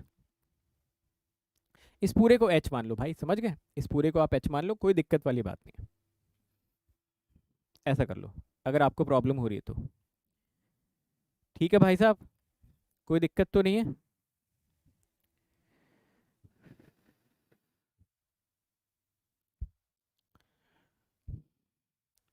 चलो, अब मैं आपको शॉर्ट में बताता हूँ कि मैथमेटिक्स मैंने आपको कैसे पढ़ाना, मतलब कैसे मैंने मैथमेटिक्स पढ़ाना स्टार्ट किया, ठीक है। शॉर्ट में 5 मिनट में आपको समझाता हूँ। ये हो गया ना क्वेश्चन, बट इसके बाद जो अगला वाला मॉडल है, अगले वाले मॉडल पे आपको बहुत अच्छे से फोकस करना है, ठीक है, क्योंकि एग्जाम में ज़्यादातर जो क्वेश्चन आपको दिखते हैं ना वो अगले वाले मॉडल से दिखेंगे, फॉर्मेट 4 से, बहुत इंपॉर्टेंट है, जो कल 5z वाला फंक्शन हम लोगों ने देखा था। तो जब जब मैंने अपना टीचिंग कैरियर स्टार्ट किया था ना, तो मैं उस टाइम पे सोचता था कि मैं सिर्फ और सिर्फ ईएमएफटी पढ़ाऊंगा, क्योंकि मुझे ऐसा लगता था कि ईएमएफटी ना काफ़ी टफ सब्जेक्ट है। जो लोग अदर ब्रांचेस के हैं वो उसका फुल फॉर्म बता देता हूँ मैं, इलेक्ट्रोमैग्नेटिक फील्ड थ्योरी है ना, जो आप लोगों ने शायद 12वीं में इलेक्ट्रोस्टैटिक्स मैग्नेटोस्टैटिक्स वगैरह पढ़ा होगा ना, उसी का काफ़ी एडवांस वर्जन ईएमएफटी। तो मैं सोचता था कि ये बहुत डिफिकल्ट सब्जेक्ट है, और उस टाइम पे बच्चे थोड़ा सा भागते थे से ईएमएफटी से, उनको अच्छा नहीं लगता था ईएमएफटी, या उतने अच्छे तरीके से समझ नहीं पाते थे। तो मैं सोचता था कि मैं सिर्फ और सिर्फ ईएमएफटी का टीचर बनूंगा और ईएमएफटी पढ़ाऊंगा और इसी में पूरी की पूरी रिसर्च करूंगा, ठीक है। तो मैंने क्या किया कि मैं रेलवेज में था, 2015 की बात है, ठीक है, दिसंबर 2015 में मैं रेलवेज में था। तो 2016 के आसपास, जुलाई के आसपास मेरी दिल्ली में ट्रेनिंग चल रही थी, ठीक है, 2016 जुलाई के आसपास मेरी दिल्ली में ट्रेनिंग चल रही थी। दिल्ली में कभी आप जब दिल्ली रेलवे स्टेशन पे जाते हो ना, तो उसी के पीछे एक पूरा का पूरा हेड ऑफिस होता है, जहाँ पे हम लोगों की ट्रेनिंग चलती थी, जहाँ पे ऑन फील्ड ट्रेनिंग हम लोगों की होती थी। तो मैंने ऐसे एक दिन रात में मैं बैठा हुआ था, और मैंने फेसबुक पे ऐसे डाल दिया कि मेरी 2014 में, वही जो आप लोगों को बताता हूँ, 98 रैंक 25th रैंक थी, और मैं इस बैकग्राउंड से आया हूँ, एक प्राइवेट कॉलेज से मैंने बीटेक किया था, उसके बाद मैंने ये एग्ज़ाम्स क्लियर किए, और अगर किसी को मुझसे ईएमएफटी पढ़ना है तो वो आ सकता है मुझसे ईएमएफटी पढ़ने के लिए, ठीक है। और मुझे उस टाइम पे कुछ नहीं पता था, मुझे उस टाइम पे कुछ नहीं पता था कि मैं कैसे पढ़ाऊंगा उनको, ना मेरे पास कोई क्लासरूम था, ना कुछ था, कुछ भी नहीं था उस टाइम पे मेरे पास, समझ गए। और मैं लाडू सराय में अपने एक फ्रेंड के यहाँ पे रहता था, क्योंकि दिल्ली में जब मैं आया तो मेरा एक जूनियर रहता था एक्चुअली, तो मैं उसके उसके साथ ही रहता था लाडू सराय में। मेरे ख्याल से आप में से अगर कोई दिल्ली से होगा तो जानता होगा लाडू सराय से। तो मैंने ऐसे फेसबुक पे डाल दिया, तो मेरे पास इनबॉक्स में ना 5 बच्चों के मैसेज आ गए कि सर हमको आपसे EMFT पढ़ना है। 5 बच्चों का मेरे पास मैसेज आ गया। अब मुझे लगा कि किसी का रिप्लाई नहीं आएगा, मैंने तो ऐसे ही मजाक में डाल दिया था। 5 बच्चों का मेरे पास आ गया कि सर हमको EMFT आपसे पढ़ना है। तो मैंने इन 5 बच्चों को कॉल किया, इनसे पूछा कि हाँ क्या, तो मैंने बोला कि ठीक है तुम मेरे रूम पे आ जाना, मैं अपने रूम पे तुम लोगों को EMFT पढ़ा दूंगा। उसी टाइम पे क्या हुआ, ये जो मेरा पोस्ट था EMFT वाला, मेरे ख्याल से अंकित सर ने भी शायद उस टाइम पे ये पोस्ट देखा होगा या उनको किसी ने बताया होगा। तो क्रिएट्रिक्स से उस टाइम पे मुझे कॉल आ गया कि सर आप EMFT पढ़ाते हो, हमें भी EMFT के टीचर चाहिए, आप आ जाइए यहाँ पर, आप पढ़ा दीजिए। मैंने कहा चलो ठीक है मैं पढ़ा देता हूँ। तो जब मैं वहाँ पे पहुँचा तो मैंने पूछा कि आपके पास कितने बच्चे हैं क्रिएट्रिक्स में जो EMFT पढ़ना चाहते हैं। तो उन्होंने बोला कि हमारे पास तो इलेक्ट्रिकल के बच्चे हैं, हम आपसे से चाहते हैं कि आप EC का EMFT पढ़ाएं। तो मैंने पूछा आपके पास कितने बच्चे हैं, तो उन्होंने बोला कि हमारे पास 0 बच्चे हैं। वो उस टाइम पे क्रिएट्रिक्स का वो पहला ही साल था, तो EC का कोई बच्चा नहीं था। तो मैंने बोला कि अच्छा आपके पास 0 बच्चे हैं, मेरे पास 5 स्टूडेंट हैं, तो क्या मैं इन 5 बच्चों को यहाँ पे पढ़ा सकता हूँ। तो उन्होंने बोला कि हाँ ठीक है आप इन 5 बच्चों को पढ़ाइए यहाँ पे। तो ये जो 5 बच्चे थे इनको मैंने सबसे पहले EMFT पढ़ाया, और ये 5 बच्चे आज भी मुझसे टच में हैं, ठीक है। मेरे ख्याल से 8 साल से ज़्यादा हो गए इस बात को, बट ये 5 के 5 बच्चे आज भी मुझसे टच में, जो मेरा सबसे पहला बैच था। तो जब मैंने इनको पढ़ाया ना, तो इन लोगों ने मुझे काफ़ी कॉन्फिडेंस दिया, बोला सर आपने तो इतना अच्छा EMFT पढ़ाया, आपसे अच्छा तो कोई पढ़ा ही नहीं सकता है, आप सर और भी सब्जेक्ट हमको पढ़ाइए। तो मैंने पूछा अगला सब्जेक्ट कौन सा पढ़ोगे, तो इन्होंने बोला सर अगला सब्जेक्ट आप हमको कम्युनिकेशन पढ़ा दीजिए। तो मैंने इन लोगों को कम्युनिकेशन भी पढ़ा दिया, ठीक है, इन्हीं 5 बच्चों को, और कोई बच्चे थे नहीं। फिर जब इन्होंने कम्युनिकेशन पढ़ा तो उन्होंने बोला सर कम्युनिकेशन भी बहुत अच्छे समझ में आ गया, ऐसा किसी ने नहीं पढ़ाया, आप और कौन कौन सा सब्जेक्ट पढ़ा सकते हो। तो अब बाकी जो सब्जेक्ट्स थे वो तो इलेक्ट्रिकल के साथ कॉमन में थे, जैसे कि सिग्नल हो गया, डिजिटल हो गया, या जैसे कंट्रोल हो गया। तो उस टाइम पे फिर सिग्नल डिजिटल कंट्रोल भी मैं पढ़ाने लग गया, सिग्नल डिजिटल कंट्रोल भी लोग पढ़ने लग गए, फीडबैक अच्छा आने लग गया, तो भी मैं पढ़ाने लगा। फिर एक बार क्या हुआ, 2-3 साल के बाद क्रिएट्रिक्स में ही मैथमेटिक्स का बैच लॉन्च हो गया था, ठीक है। मैथमेटिक्स का बैच लॉन्च हो गया था, मैथ्स उस समय कोई टीचर पढ़ाते थे। तो अ, कल बैच स्टार्ट होने वाला था। एक दिन पहले मैथमेटिक्स के टीचर ने बोला कि मेरा शायद कहीं कहीं पर और कमिटमेंट है, या मैं मैथमेटिक्स शायद नहीं पढ़ाने आ पाऊंगा। और उस टाइम पे क्या हो गया कि बैच लॉन्च हो चुका था मैथमेटिक्स का। तो मेरे पास कॉल आता है कि सर क्या आप मैथमेटिक्स पढ़ा सकते हो क्या। और आप यकीन मानिए, मैं क्योंकि जनरली इंजीनियरिंग सर्विसेज की प्रिपरेशन करता था, तो मैथमेटिक्स से मैं टच में नहीं था, कॉलेज में भी मैंने कभी मैथमेटिक्स नहीं पढ़ा हुआ था, और मैथमेटिक्स से मेरा दूर दूर तक कोई नाता नहीं था। हाँ, टेक्निकल सब्जेक्ट्स में अच्छी कमांड हो चुकी थी, पढ़ाने लगा था। अब रात में मेरे पास कॉल आता है कि सुबह आपको मैथमेटिक्स पढ़ाना, और आप यकीन करो कि उस बैच में 400 बच्चे थे, समझ गए, 400 बच्चे। अब 400 बच्चे अगर किसी बैच में बैठे हुए हैं, वो भी ऑफलाइन क्लास में, और ज़िंदगी में मैंने आज से पहले कभी मैथमेटिक्स नहीं पढ़ाया, वहाँ पे जाके मुझको मैथमेटिक्स पढ़ाना है, और रात में मुझे 9-10 बजे पता चल रहा है कि सुबह मुझे जाके पढ़ाना है। अब मुझे ये नहीं समझ में आ रहा कि मैं पहला चैप्टर पढ़ाऊँ कौन सा, मैं सिलेबस देख रहा हूँ, ठीक है, मुझे समझ में नहीं आ रहा है कि यार लीनियर अलजेब्रा देख रहा हूँ, कुछ पल्ले नहीं पड़ रहा है। फिर मैंने कहा चलो कैलकुलस से स्टार्ट करते हैं, कैलकुलस देख रहे हैं, कुछ समझ में ही नहीं आ रहा है, क्या लिमिट है, कंटिन्यूटी, डिफरेंशियबिलिटी। मैंने सोचा चलो प्रोबेबिलिटी थोड़ा बहुत कम्युनिकेशन में कॉमन होता है वो पढ़ाते हैं। प्रोबेबिलिटी देखने की कोशिश करी, तो मैथ की प्रोबेबिलिटी तो बिल्कुल ही अलग होती है। मेरी हालत ख़राब हो गई। रात में 2 बजे तक मैं बिल्कुल परेशान था, रात के 2 PM तक बिल्कुल मैं परेशान था। तो मुझे कुछ समझ में नहीं आया, मैंने सोचा मना कर देता हूँ यार, मैथ्स वैथ्स नहीं पढ़ा पाऊंगा। फिर मैंने रात में 2 बजे कॉल करके बोला कि ये जो मैथमेटिक्स है ये मैं नहीं पढ़ा पाऊंगा, आप देख लो कोई और टीचर है। तो फिर वहाँ से फ़ोन आता है कि अरे सर आपको तो पहले बता देना चाहिए था, अब रात में 2 बजे हम कहाँ से टीचर जुगाड़ेंगे, सुबह 400 बच्चा वेट कर रहा होगा, आप सर कुछ भी करके पढ़ाइए। फिर मैं 2 बजे बैठा भाई, 2 बजे से 5 बजे तक मैंने पहला चैप्टर तैयार किया, लिमिट, ठीक है, 5 घंटे में लिमिट। और कैसे तैयार किया लिमिट आपको पता है, IIT के लेक्चर्स देख के, है ना, क्योंकि गेट के तो कोई लेक्चर थे नहीं लिमिट के अच्छे, लिमिट कोई पढ़ाते ही नहीं गेट में। तो मैंने क्या करा, IIT के लेक्चर्स देखने शुरू करे, जो IIT के 2 AM, ये 2 AM रात की बात हो रही है, ठीक है, PM नहीं AM। तो मैंने रात में 5 घंटे बैठ के लिमिट के लेक्चर्स देखे, अच्छे से नोट्स बनाए। सुबह हो गए, 7 बजे से क्लास होती थी, 6 बजे मेरा ड्राइवर आ जाता था। तो सुबह 2 बजे से 4 घंटे तक मैं क्लास, मैंने नोट्स बनाए। फिर मैं 6 बजे गया, 7 बजे, 7 बजे से 2 बजे तक क्लास होती थी, 7 बजे से 2 बजे तक मैंने पहली बार ज़िंदगी में लिमिट पढ़ाए। जो उस बैच वाले बच्चे होंगे वो लोग शायद जानते भी होंगे, घिटोरनी में हमारी उस समय क्लास चलती थी, तो मैंने लिमिट का पहला लेक्चर पढ़ाया। लिमिट का जब पहला लेक्चर पढ़ाया तो डरते डरते मैं बाहर आया, बहुत सारे बच्चे आए, क्वेश्चंस पूछे उन्होंने, मैंने पूछा कैसा लगा भाई तुमको, अच्छा लगा, हाँ बोले सर समझ में आ गया। तो मुझे थोड़ा कॉन्फिडेंस आया कि हाँ मैं कर सकता था। फिर मैं डेली यही काम करता था, डेली यही काम करता था, क्लास लेके आता था, 2 बजे वापस आता था, पूरी की पूरी रिसर्च करता था एक एक टॉपिक पे, सारे आईआईटी के लेक्चर देखता था। कई सारी बुक्स मैंने ऑर्डर कर ली थी, जो आईएएस मास्टर की बुक मैं आप लोगों को सजेस्ट करता हूँ, वो किताब मैंने मंगाई थी, उसने बहुत हेल्प करी। तो ऐसे करके पहले बैच के साथ साथ ही ये मुझे मजबूरी में मैथमेटिक्स पढ़ाना पड़ा। और जब मैंने मजबूरी में मैथमेटिक्स पढ़ाया, तो आप यकीन नहीं करोगे, मैथमेटिक्स की वजह से ना मेरे टेक्निकल सब्जेक्ट्स बहुत इंप्रूव हो गए। जैसे कंट्रोल वगैरह में जो आप लोग break away break even point पढ़ते हो, तो आजकल मैं आप लोगों को मैक्सिमम मिनिमा से पूरा पढ़ाता हूँ। तब मैं नहीं पढ़ाता था उस टाइम पे, क्योंकि मुझे खुद नहीं आता था मैक्सिमम मिनिमा। तो ऐसे करके ना बहुत सारे सब्जेक्ट्स में उसने बहुत हेल्प करी। ईएमएफटी में जो लास्ट वाला टॉपिक होता है एंटीना वगैरह वाला, उसमें मैथमेटिक्स ने बहुत सारी हेल्प करी मेरी। तो कभी कभी ऐसा होता है ना कि जो आपको अपॉर्चुनिटी मिलती है, तो उस अपॉर्चुनिटी को ना आपको ग्रैब कर लेना चाहिए भाई, मेरा ये एक्सपीरियंस है। अगर कोई अपॉर्चुनिटी मिल रही है, उसको ग्रैब कर लो और बेस्ट शॉट उसमें देने की कोशिश करो। ज़्यादा से ज़्यादा देखो क्या होता है, फेल हो जाता है, बच्चे बोलते हैं सर नहीं समझ में आया, हटा दो इस टीचर को, रिप्लेस कर दो, तो हटा दिया जाता। बट उसी बहाने मैथमेटिक्स प्रिपेयर हो गई। और देखो मैथमेटिक्स क्योंकि मुझे आती नहीं थी, कुछ भी नहीं आता था, इस वजह से जब मैं आप लोगों को पढ़ाता हूँ ना, तो शायद आपको ज़्यादा इसलिए समझ में आ जाता है, क्योंकि मैं यही मान के चलता हूँ कि शायद आपको भी कुछ नहीं आता होगा। अगर कोई सब्जेक्ट मुझे पहले से आता होगा, तो शायद मैं आपको समझा ही नहीं पाऊंगा उस लेवल पे, या आपको मैं बता ही नहीं पाऊंगा कि आप क्या सोच रहे हो। इस वजह से मुझे पता रहता है कि आप सोच क्या रहोगे इस चीज़ में, कि यार यहाँ पर क्या ये चीज़ यहाँ से कैसे आ गई, है ना। वेवी कर्व कोई नहीं पढ़ाता, क्योंकि इनइक्वालिटी सॉल्व करना लोगों को लगता है कि यार इनइक्वालिटी सॉल्व करना तो सबको आता है। बट मैं वेवी कर्व इसलिए पढ़ाता हूँ क्योंकि मुझे नहीं आता था इनइक्वालिटी सॉल्व करना, तो मैं ऐसा मानता हूँ शायद आपको भी नहीं आता होगा इनइक्वालिटी सॉल्व करना। इस वजह से मैं आपको समझा देता हूँ ये चीज़ें।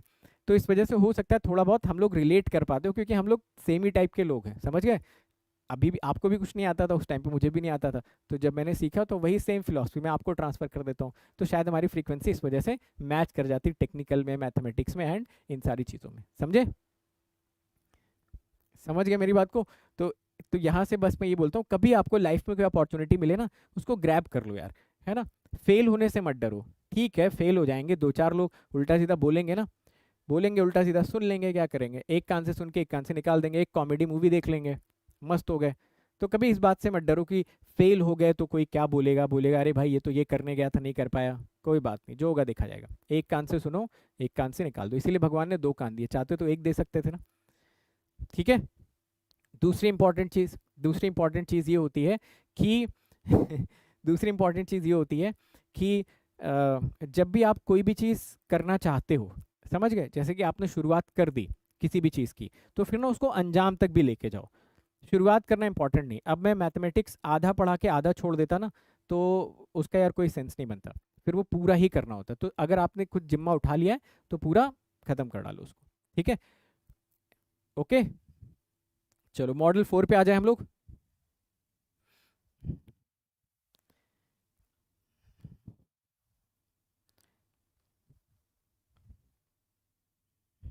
फॉर्मेट 4 डिस्कस करा जाए।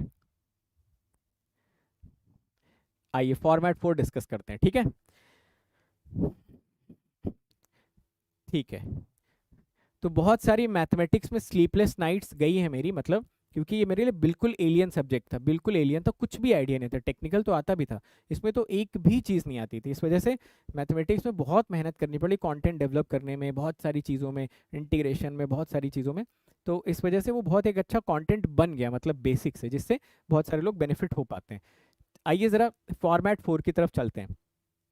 फॉर्मेट 4 बोल रहा है, यूलर ही बोल रहा है, फॉर्मेट 4 में बोला जा रहा है कि z जो है वो होमोजीनियस फंक्शन नहीं है। तो आप बोलोगे सर वो तो फॉर्मेट 3 में भी आपने बोला था z होमोजीनियस फंक्शन नहीं है, तो फॉर्मेट 3 फॉर्मेट 4 में क्या अंतर हुआ।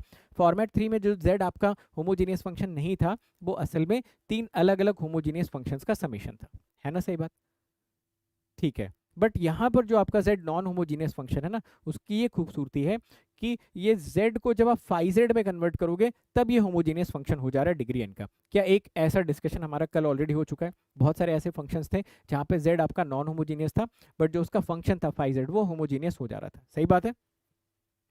तो आप बोलेंगे यस, बिल्कुल सही बात है, करेक्ट।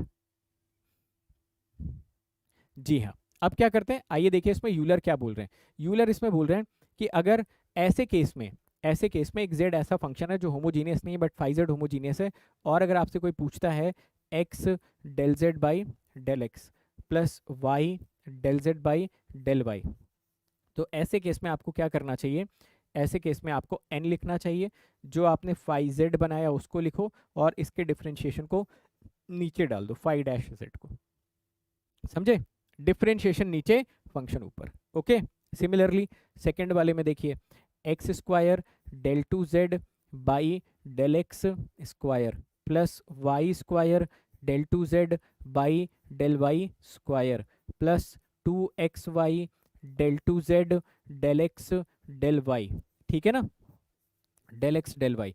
तो उन्होंने बोला कि आप क्या करो, यहाँ से जो भी एक्सप्रेशन आ रहा है ना उसको आप जी जेड मान लो, इसको जी जेड मान लो, तो इसका आंसर हो जाएगा g z into g dash z minus one. ठीक है, ये उन्होंने कुल मिला जुला के बातें करी और मेरे ख्याल से ठीक ही बात करी उन्होंने। इतना कॉम्प्लिकेटेड एक्सप्रेशन हमारे बस की तो है नहीं सॉल्व करना, उन्होंने एक एक्सप्रेशन दे दिया तो हमें उनका थैंकफुल होना चाहिए। ओके, ठीक है, तो this is very very important model, very very important model. Okay भाई, आंसर देने से कुछ भी करने से डरो मत यार, मतलब डरना किस चीज़ से, मुझे ये नहीं समझ में आ रहा। ज़्यादा से ज़्यादा गलत आंसर दे देंगे, टीचर कभी डांट देगा, जो लोग यहाँ पे लाइव प्रेजेंट है वो मजाक उड़ा देंगे, कभी मैं मजाक उड़ा दूंगा, उससे मुझे ये नहीं समझ में आ रहा डरना क्या है, किस बात का डर है उससे। ठीक है, मैंने बोला ना, दो कान भगवान ने बहुत सोच समझ के दिए हैं, चाहते तो एक ही कान दे सकते थे आपको, ठीक है, एक ही कान दे सकते थे, दो इसीलिए भगवान ने दिए हैं कि भाई एक कान से बात को सुनो, दूसरी कान से निकाल दो, बीच में तो रखना ही नहीं है, बीच वाला मामला बिल्कुल ठंडा होना चाहिए। ठीक है, किसी से मत डरो, कुछ मत करो, जो मन में आ रहा है वो करो, जिसको जो बोलना है बोलने दो, जिसको जो करना है करने दो, कोई फर्क नहीं पड़ना चाहिए, ठीक है, किसी को भी। ओके, चलें इस पे आप क्वेश्चन कर लें कुछ बड़े इंपॉर्टेंट क्वेश्चंस। डरना तो है ही नहीं भाई किसी से, ठीक है, जो होगा देख लेंगे। चलो आ जाओ, चलो इस क्वेश्चन की आइए हम लोग बात करते हैं। ये फंक्शन आपको यहाँ पर दे रखा है, ये फंक्शन यहाँ पर जो दिया गया है, पहली चीज तो आप में से सभी लोगों में से मैं जानना चाहूंगा, ये जो z है क्या ये होमोजीनियस फंक्शन है? जल्दी से बता दो भाई साहब फटाफट कैलकुलेट करके, क्या ये जो z है is it homogeneous function, yes और नो? तो आप बोलोगे सर ये तो होमोजीनियस नहीं है, कल ही आप बता चुके हैं, अगर हम इसमें x की जगह पे kx डालेंगे, y की जगह पे ky डालेंगे, तो अंदर ही k स्क्वायर फंस के रह जाएगा, k स्क्वायर फिर बाहर नहीं आ पाएगा, और अगर k स्क्वायर अंदर फंस के रह गया फिर तो ये होमोजीनियस नहीं हो पाएगा। आई hope this is making sense. तो ये फंक्शन तो भाई नॉन होमोजीनियस हो गया, है ना। अब इसको यार प्रूफ करने की जरूरत तो नहीं ना, इसीलिए कल मैंने आप लोगों को सारी मेहनत करवा दी थी यार, ठीक है। तो ये फंक्शन तो आपका नॉन होमोजीनियस हो गया, बहुत बढ़िया। ये फंक्शन अगर नॉन होमोजीनियस हो गया तो मुझे बताओ ये जो फाई जेड यहाँ से बनेगा विच इज इक्वल टू ई की पावर जेड, है ना, फाई जेड पे फोकस करना, ये उसके अलावा जो बच रहा है आपका x cube plus Y cube upon x plus y, भाई साहब ये तो होमोजीनियस हो जाएगा ना। और इसकी डिग्री भी बता दो यार कितनी आ जाएगी। तो आप बोलोगे कि सर ये फंक्शन तो आपका होमोजीनियस फंक्शन है, इसमें कोई दिक्कत वाली बात है नहीं, और इसकी डिग्री की अगर बात करी जाए तो इसकी जो डिग्री आ जाएगी वो 2 आ जाएगी। Do we all agree with this point, है ना, डिग्री इसकी 2 आ गई। मेन बात यहाँ पे डिग्री तो है ही है, बट उससे भी बड़ी बात है फाइजेड यहाँ पर क्या है, समझे, फाइजेड क्या है, this is very very important. तो अब अगर हम यहाँ पर सेम एक्सप्रेशन सॉल्व करना चाहते हैं, x del z by del x plus y del z by del y, ठीक है। अब यहाँ पर z होमोजीनियस नहीं था बट फाई जेड था, तो हमारा जो मेन एजेंडा रहेगा वो रहेगा n phi z upon phi dash z, n की वैल्यू 2 थी, ये हो जाएगा e की पावर z, e की पावर z का डिफरेंशिएशन e की पावर z, यहाँ से आंसर मिलेगा 2। सेकेंड वाला जो इसका पार्ट है ये होगा x square del two z upon del x square plus y square del two z upon del y square plus 2xy del two z del x del y, ठीक है, del two z upon del x del y. यहाँ से आपको मिल जाएगी, इसको आप जी Z मान लीजिए, इसको आप क्या मानिए जी जेड, ये आपको मिलेगा जी z into g dash z minus 1। जी जेड की वैल्यू यहाँ पर 2 थी, जी डैश जेड आपका 0 था, यहाँ से आपको आंसर मिल जाता माइनस का 2, है ना, सही बात, 2 और माइनस 2, बहुत बढ़िया यार, बहुत शानदार, 2 और माइनस 2 आ गया ना सभी का आंसर, परफेक्ट है, बिल्कुल परफेक्ट है, कोई दिक्कत वाली बात नहीं है। अगला क्वेश्चन करा जाए सेम मॉडल पे बेस्ड, नेक्स्ट क्वेश्चन एवरीवन।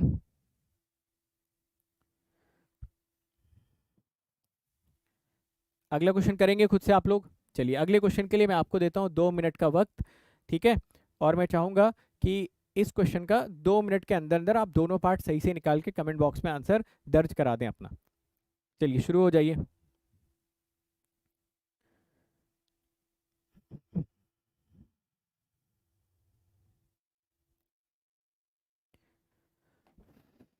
शुरू हो जाओ भाई साहब, और बताओ आंसर क्या आना चाहिए। बस ये टॉपिक ऑलमोस्ट खत्म होने वाला है। उसके बाद हम लोग थोड़ी सी बात करेंगे कि आगे का क्या रोड मैप होने वाला है, एप्लीकेशन ऑफ डेरिवेटिव से क्या अलग होने वाला है, वीजीपीपी किस तरीके से मिलने वाला है, बहुत सारी चीज़ों के आइए हम लोग डिस्कस करने वाले हैं। ओके।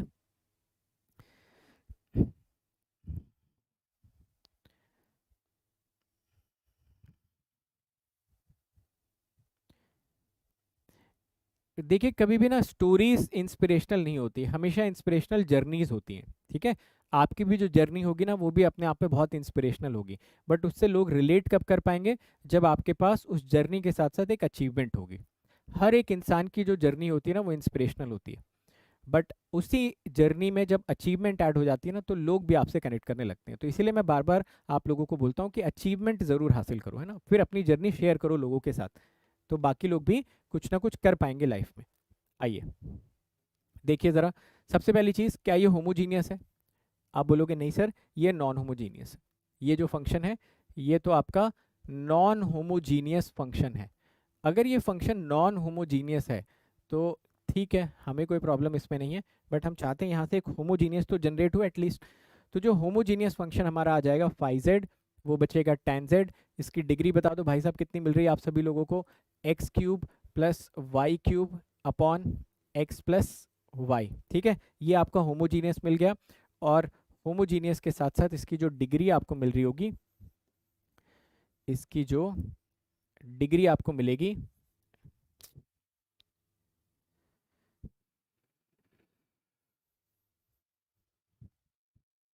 वो 2 मिल जाएगी।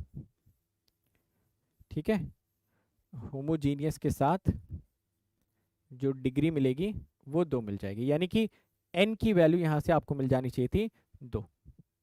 तो अगर n की वैल्यू 2 मिल गई तो जो सबसे पहला पार्ट है x del z by del x plus y del z by del y, ये होगा n phi z upon phi dash z। ठीक है, n की वैल्यू तो 2 हो गई। फाई जेड यहाँ पे मैंने बताया ना, हमेशा फोकस ऐसे क्वेश्चंस में आपको फाई जेड पर रखना चाहिए। फाई जेड आपका यहाँ पर टैन जेड है। टैन जेड बताओ यहाँ से कितना मिल जाएगा, फाई जेड तो आपका टैन जेड हो गया, इसका डिफ्रेंशिएशन आप बताएंगे कितना मिल जाएगा। ये आपको मिल जाएगा sec square z, tan theta का डिफ्रेंशिएशन सेक स्क्वायर थीटा। ठीक है, तो यहाँ से आप इसको थोड़ा सा मॉडिफाई कर लो, टैन जेड को हर कोई लिख सकता है sine z upon cos z, ये आपका हो जाएगा कॉस स्क्वायर जेड। तो two sine z cos z मिलके आपका हो जाएगा sine two z. Sine two z यहाँ से आपका एक्सप्रेशन मिल गया, और लगे हाथ इसको आप जी जेड का नाम दे दो। ठीक है, इसको आपने जी जेड का नाम दे दिया। सेकेंड वाले पार्ट में बताइए क्या हो जाएगा। सेकेंड वाले पार्ट में जो आपका दे रखा है x square z x x y square z y y plus two x y z x y, ये आप लोगों को क्या मिल जाएगा, g z into g dash z minus one. ठीक है ना, जी जेड की वैल्यू बताओ यहाँ से कितनी दिख रही है, sine two z. G dash z कितना हो जाएगा, two cos two z minus one. ठीक है, आप इसको अंदर मल्टीप्लाई करके ऐसा भी लिख सकते थे, sine four z minus sine two z. ठीक है ना, two sine a cos b sine four z हो जाएगा माइनस साइन टू जेड, ऐसा भी आप लिख सकते थे। थोड़ा सा अगर इसको आप मॉडिफाई कर लेते तो साइन टू जेड को अगर अंदर मल्टीप्लाई कर देते तो है। हालांकि यहाँ तक भी अगर आपने लिखा हुआ तो आंसर में कुछ कमी नहीं है, आंसर आपका बिल्कुल ठीक है। ठीक है, एक लास्ट क्वेश्चन करा जाए इस पे बेस्ड, इसी के साथ साथ ये अपना टॉपिक भी फिनिश हो जाएगा। चलो एक लास्ट क्वेश्चन है ये आज का, इसको भी आप लोग सॉल्व करिए और इसका भी आंसर बताइए। अगेन 2 मिनट का टाइमर आपका वेट कर रहा है, आराम से करो तसल्ली से, गलती मत करना। ठीक है,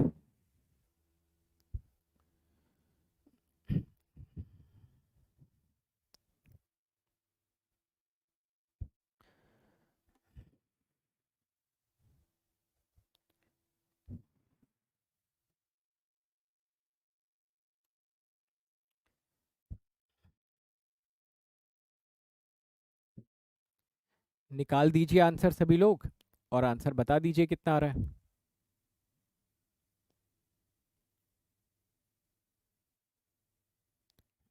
पहले तो बताओ क्या u आपका होमोजीनियस फंक्शन है? u चेक कर लिया करो हमेशा, ठीक है।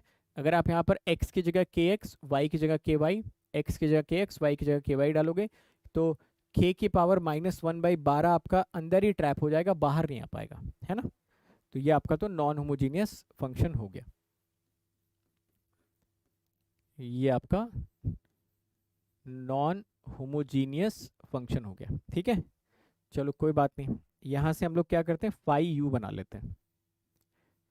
Phi u is equal to cosec u is equal to x की पावर 1/4 वाई की पावर 1/4 डिवाइडेड बाई एक्स की पावर 1/3 प्लस वाई की पावर 1/3, ऐसा, ठीक है। बताओ यहाँ पर जो एक्सप्रेशन आपको ये दिख रहा है, क्या ये होमोजीनियस है? और अगर ये होमोजीनियस है तो इसकी डिग्री आपको कितनी दिख रही है ये भी बता दीजिए। तो आप बोलेंगे हाँ ये फंक्शन होमोजीनियस है और इसकी जो डिग्री हमको मिल रही है वो मिल रही है -1/12। दिख रही है सभी को? x की जगह पे kx आप डालेंगे, y की जगह पे ky डालेंगे, तो k की पावर 1/4 माइनस k की पावर 1/3 आपको n इक्वल टू -1/12 मिलेगा। कितने लोगों को k की वैल्यू -1/12 मिल गई है ये बताएंगे सभी लोग। मिल रही है भाई? डिग्री तो अब आप कैलकुलेट कर लोगे ना यार, अब डिग्री तो ना ही मुझसे कैलकुलेट करवाओ। के एक्स के वाई, के की पावर 1/4 यहाँ, के की पावर 1/3 यहाँ, के की पावर 1/4 में से के की पावर 1/3 घटा दो तो क्या बचेगा, के की पावर -1/12, है ना। तो के की पावर -1/12 बाहर आया, इसका मतलब आपका क्या एक्सप्रेशन बन गया, जो एन की वैल्यू मिल गई वो -1/12 मिल गई, ठीक है। यहाँ से देखो कोई ऐसा तो नहीं जिसको ये बताना है कि एन की वैल्यू -1/12 कैसे आ गई। ये देखिए मैंने छोटा सा हिंट भी यहाँ पर दिया आपको, ठीक है, छोटा सा हिंट भी यहाँ पर दिया है। ओके हो गया होगा मेरे ख्याल से, ये तो कोई बड़ा चैलेंज है नहीं। चलिए तो ये हो गया x u x plus y u y, ये आपको मिलेगा n phi u upon phi dash u. N की वैल्यू यहाँ पर है -1/12, ये बचेगा कोसेक यू। कोसेक यू का डिफ्रेंशिएशन क्या होता है, minus cosec u cot u, minus minus plus हो जाएगा, ये बचेगा 1/12 tan यू, है ना। ये एक्सप्रेशन मिलना चाहिए था फर्स्ट पार्ट का, बहुत बढ़िया। सेकेंड पार्ट का देखो क्या आपको मिल रहा है, x square u x x plus y square u y y plus 2xy u x y, ठीक है। आप इसको जी यू मान लो थोड़ी देर के लिए, थोड़ी देर के लिए आप मान लो इसको जी यू। ये एक्सप्रेशन आपको मिलेगा जी यू और यहाँ पर आप कर लीजिए G dash U -1, G dash U -1, तो ये बचेगा आपका 1/12, ठीक है, 1/12 tan यू। अंदर आपको मिलेगा 1/12 सेक स्क्वायर यू और इसमें से एक घटा देना, ये आपका फाइनल सेकेंड पार्ट का आंसर आ जाएगा। आ रहा सभी का? चलो तो ये टॉपिक इसी के साथ आपका कंप्लीट होता है। अब इसमें एक एक चीज़ और होती है इस पर्टिकुलर टॉपिक में जिसको कि बोला जाता है total derivative and total derivative और चेंज ऑफ वेरिएबल। तो जो टोटल डेरिवेटिव वाला कंसेप्ट है और जो चेंज ऑफ वेरिएबल वाला कंसेप्ट है ना, इसको हम लोग मिसलिनियस में एक साथ पढ़ेंगे क्योंकि उस पर बहुत ज़्यादा क्वेश्चन एग्जाम में आते नहीं है और अभी का जो प्रीशियस टाइम है उसको हम लोग एप्लीकेशन ऑफ डेरिवेटिव में डालना चाहेंगे। मिसलिनियस में कौन से 3 टॉपिक्स मैंने आप लोगों को बोला है कि मैं पढ़ाऊंगा मिसलिनियस में? देखिए सबसे पहली चीज़ तो जो टोटल डेरिवेटिव और चेंज ऑफ वेरिएबल वाला ये वाला कंसेप्ट वहाँ पर हम लोग पढ़ेंगे, टेलर सीरीज वाला कंसेप्ट हम लोग वहाँ पर पढ़ेंगे और टेलर सीरीज के साथ साथ वहाँ पर हम लोग जो आपका सीरीज एक्सपेंशन वाला होता है कि कोई सीरीज कन्वर्ज करती है या कन्वर्ज नहीं करती है, ये at the same time mean value theorem. तो ये चारों चीज़ें हम लोग किसी एक सिंगल क्लास में 3 घंटे का या 2 घंटे का एक सेशन लेके, नहीं डिफरेंशियल कैलकुलस के एंड में ही, ठीक है, इसका एक 2-3 घंटे का सेशन लेके ये मिसलेनियस टॉपिक इकट्ठा एक सिंगल जगह रख देंगे सो दैट वो आपकी मर्जी के ऊपर है कि आप जब चाहें आप उसको देख लीजिएगा। समझ गए मेरी बात को? ठीक है, तो ये सारे टॉपिक्स उतने इंपॉर्टेंट नहीं है, जैसे कि टेलर सीरीज से अगर आप 2 वेरिएबल की लिमिट आपको मैं कॉम्प्लेक्स कैलकुलस में पढ़ाऊंगा, ठीक है। जिनको भी 2 वेरिएबल की लिमिट पढ़नी है, 2 वेरिएबल की कंटिन्यूटी डिफरेंशियबिलिटी, वो जो हम लोग कॉम्प्लेक्स कैलकुलस पढ़ते हैं तो कॉम्प्लेक्स कैलकुलस में वो हम लोग वहाँ पर कवर करते हैं। ओके मैट्रिक्स का जो आपका एलयू डिकम्पोजिशन वाला मेथड है वो हम लोग न्यूमेरिकल मेथड्स में कवर करेंगे, ठीक है ना। वैसे उसमें कुछ होता नहीं है, बट पॉइंट वही है कि यहाँ पर अलग अलग ब्रांचेस के लोग बैठे हुए हैं ना। तो सैंडविच थ्योरम नहीं पढ़ा था क्लास में मैंने।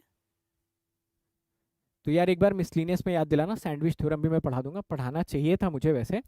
अगर बाय द वे मिस हो गया तो आप मुझे याद दिलाना, मिसलिनियस में मैं उसको कवर करवा दूंगा, ठीक है। तो एक काम करते हैं, मिसलिनियस वाले क्या क्या टॉपिक्स हैं ना, एक बार उसको नोट कर लेते हैं। आप में से कोई भी एक इंसान जिम्मेदारी लेके उसको नीचे कमेंट में डाल देना, ताकि जब मैं मिसलिनियस वाला करवाऊँ तो मैं इस क्लास में आके कमेंट में देख लूँगा और इकट्ठा मैं वो सारा का सारा एक क्लास में आपको करवाऊंगा। तो मिसलिनियस में देखो मैं क्या क्या करवाने वाला हूँ आप लोगों को। एक तो टोटल डेरिवेटिव है ना, और इसमें चेंज ऑफ वेरिएबल वाला भी आ जाएगा। मैं यहाँ पे जानबूझ के नहीं करवा रहा हूँ, क्योंकि ये पढ़ने के बाद अचानक से वो पढ़ोगे ना तो दोनों फिर मिक्सअप हो जाते हैं। तो मैं इस बार पैटर्न थोड़ा सा चेंज कर रहा हूँ पढ़ाने का। सेकंड आप सभी लोगों का है Taylor series. Ideally Taylor series भी इसी के बाद पढ़ाना चाहिए, बट वही ना फिर बहुत बोरिंग हो जाता है, एक ही टाइप की चीज़ बार बार पढ़ते पढ़ते बोरिंग हो जाता है। तो थोड़ा सा इंटरेस्टिंग चीज़ें भी बीच में, और अच्छी बात ये इंडिपेंडेंट टॉपिक है, इनका ऐसा नहीं कि आपस में कोई इंटरकनेक्शन है। फिर उसके बाद एक आपका मीन वैल्यू थ्योरम हो गया, है ना। सीरीज का जो कन्वर्जेंस हो गया, डाइवर्जेंस हो गया, ये भी एक छोटा सा टॉपिक होता है, ये भी हम लोग पढ़ने वाले हैं। और उसके साथ साथ किसी ने बोला सैंडविच थ्योरम शायद मैंने नहीं पढ़ाया इस बार, ऐसा तो होना नहीं चाहिए था, मे बी शायद स्लाइड मिस हो गई होगी, या वो मैं अपलोड करना भूल गया हूँ। तो ऐसा कोई टॉपिक रह जाए तो आप मुझे बता दिया करो यार, कहीं जा थोड़ी रहे हम लोग, पढ़ लेंगे सारी चीज़ें। तो ये एक इंसान जिम्मेदारी लेके नीचे कमेंट कर देगा।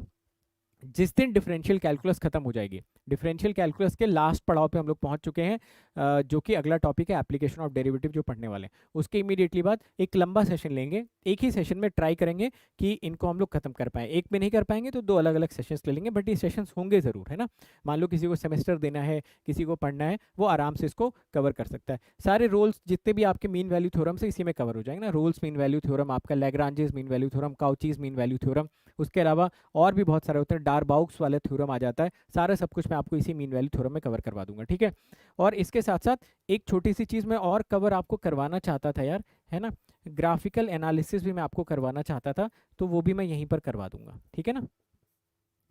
ठीक है, तो ये सारे टॉपिक्स आपके मिसलिनियस में कवर कराऊंगा, क्योंकि इंपॉर्टेंट नहीं है, तो इसमें मैं ज़्यादा अभी टाइम नहीं देना चाह रहा हूँ, प्लस ये थोड़े से बोरिंग भी हैं, तो अभी जो अपना फ्लो इतना अच्छा बना हुआ है ना, वो ब्रेक ना हो जाए, इस वजह से इस टॉपिक को थोड़ा सा लास्ट में शिफ्ट करते हैं। फिर इंटीग्रल कैलकुलस ऑनवर्ड्स क्या होगा, इंटीग्रल कैलकुलस ऑनवर्ड्स फिर से हम लोग रिदम में आ जाएंगे। अब दो बड़ी इंपॉर्टेंट चीज़ों की आप लोग चर्चा सुनिएगा। सबसे पहली चीज़, हाँ ठीक है, सैंडविच थ्योरम भी लिख दिया ना, तो यार ये कोई लिख के जाना नीचे कमेंट सेक्शन में, मैं उसको पिन कर दूंगा सो दैट मुझे याद रहे। दूसरी इंपॉर्टेंट चीज़ आप लोग सभी सुनिए, कल की क्लास, कल की क्लास में क्या स्टार्ट होने वाला है, बहुत ध्यान से सुन लेना यार। कल की क्लास में हम लोग पढ़ने वाले हैं application of derivative. Application of derivative में आप क्या पढ़ने वाले हो, एप्लीकेशन ऑफ डेरिवेटिव में आप पढ़ने वाले हो कि कोई फंक्शन इंक्रीजिंग है कि डिक्रीजिंग है, कि उसका मैक्सिमा कहाँ बनेगा, कि उसका मिनिमा कहाँ बनेगा, कि सैडल पॉइंट क्या होता है, दो वेरिएबल का मैक्सिमम मिनिमा कैसे सॉल्व करा जाता है, स्टेटमेंट बेस्ड क्वेश्चन कैसे सॉल्व करे जाते हैं, एक स्फीयर है उसके अंदर कोन बना दो, उसका वॉल्यूम कितना मैक्सिमाइज हो जाएगा, एक सर्कल है उसके अंदर एक ट्रायंगल बना देंगे, उसका एरिया कैसे मैक्सिमाइज कर सकते हो, एक आपके पास कोई सर्कल है उसके अंदर मैं एक प्लेट डाल दूं, आप उसका एरिया कैसे मैक्सिमाइज कर सकते हो, एक बॉक्स है उस बॉक्स का ऊपर वाला फ्लैप मैं हटा दूं तो उसका वॉल्यूम कैसे मैक्सिमाइज कर सकते हो, और उसके साथ साथ लैग्रांजेस, और उसके साथ साथ Lagrange's method of unidentified multiplier. ये सारे के सारे जो कंसेप्ट हैं, इनसे एग्जाम में 2 नंबर का सवाल हर साल फिक्स रहता है, ठीक है।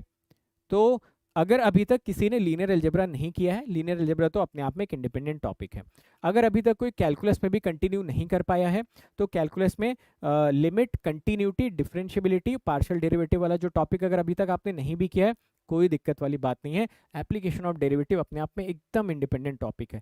ये टॉपिक मैं चाहूँगा कि यार कोई भी मिस नहीं करे, क्योंकि ये आपके टेक्निकल सब्जेक्ट में भी काम आएंगे, चाहे आपकी कोई सी भी ब्रांच हो, कोई सी भी ब्रांच हो, application of derivative her branch में काम आता है। किसी पर्टिकुलर पैरामीटर को मैक्सिमाइज करना है, मिनिमाइज करना है, किसी पर्टिकुलर पैरामीटर को आपको पता करना है कि वहाँ पर सैडल पॉइंट है कि नहीं है, खासकर दो वेरिएबल का मैक्सिमम मिनिमा वाला जो क्वेश्चन आता है, अभी मैं देख भी रहा था, मेरे ख्याल से ब्रांच मुझे नहीं पता, बट उस ब्रांच का टेक्निकल क्वेश्चन था, तो जब हम लोग सॉल्यूशन कर रहे थे तो वहाँ पे मुझसे किसी ने पूछा, तो मैंने बताया 2 वेरिएबल का मैक्सिमम मिनिमा लगा दो, और वो क्वेश्चन सॉल्व हो गया, जबकि वो किसी अदर ब्रांच का टेक्निकल क्वेश्चन था।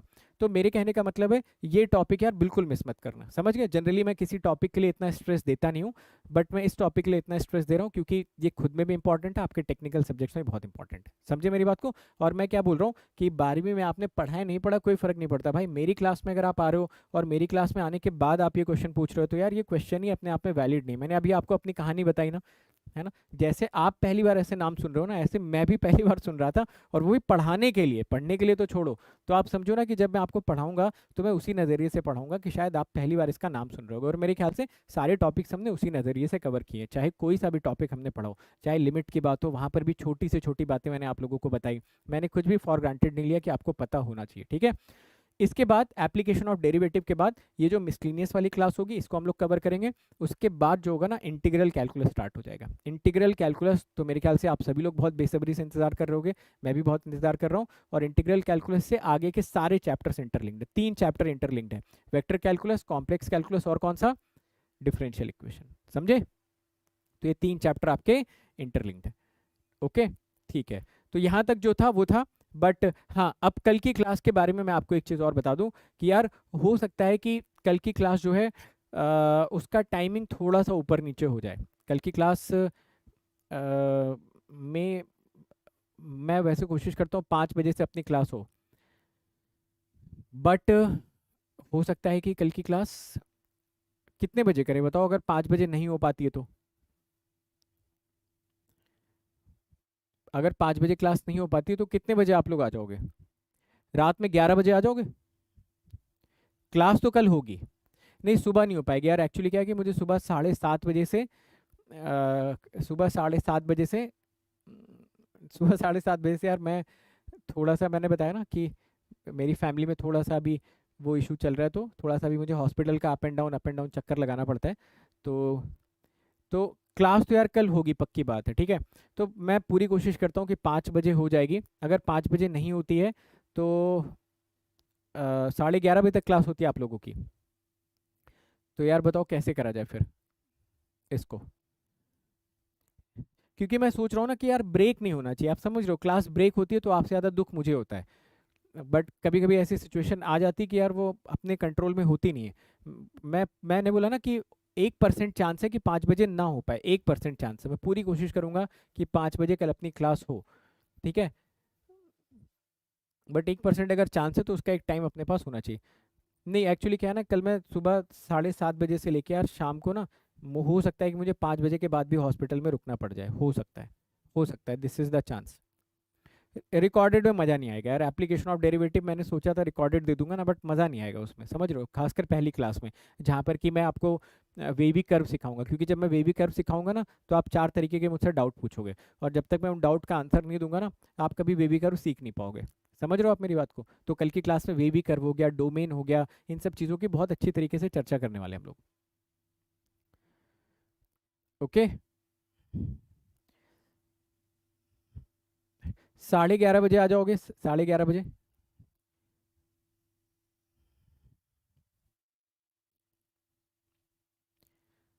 हाँ, इसीलिए मैंने बोला था कि 17 के बाद मॉर्निंग वाला शेड्यूल हम लोग शायद रख सकते हैं, ठीक है।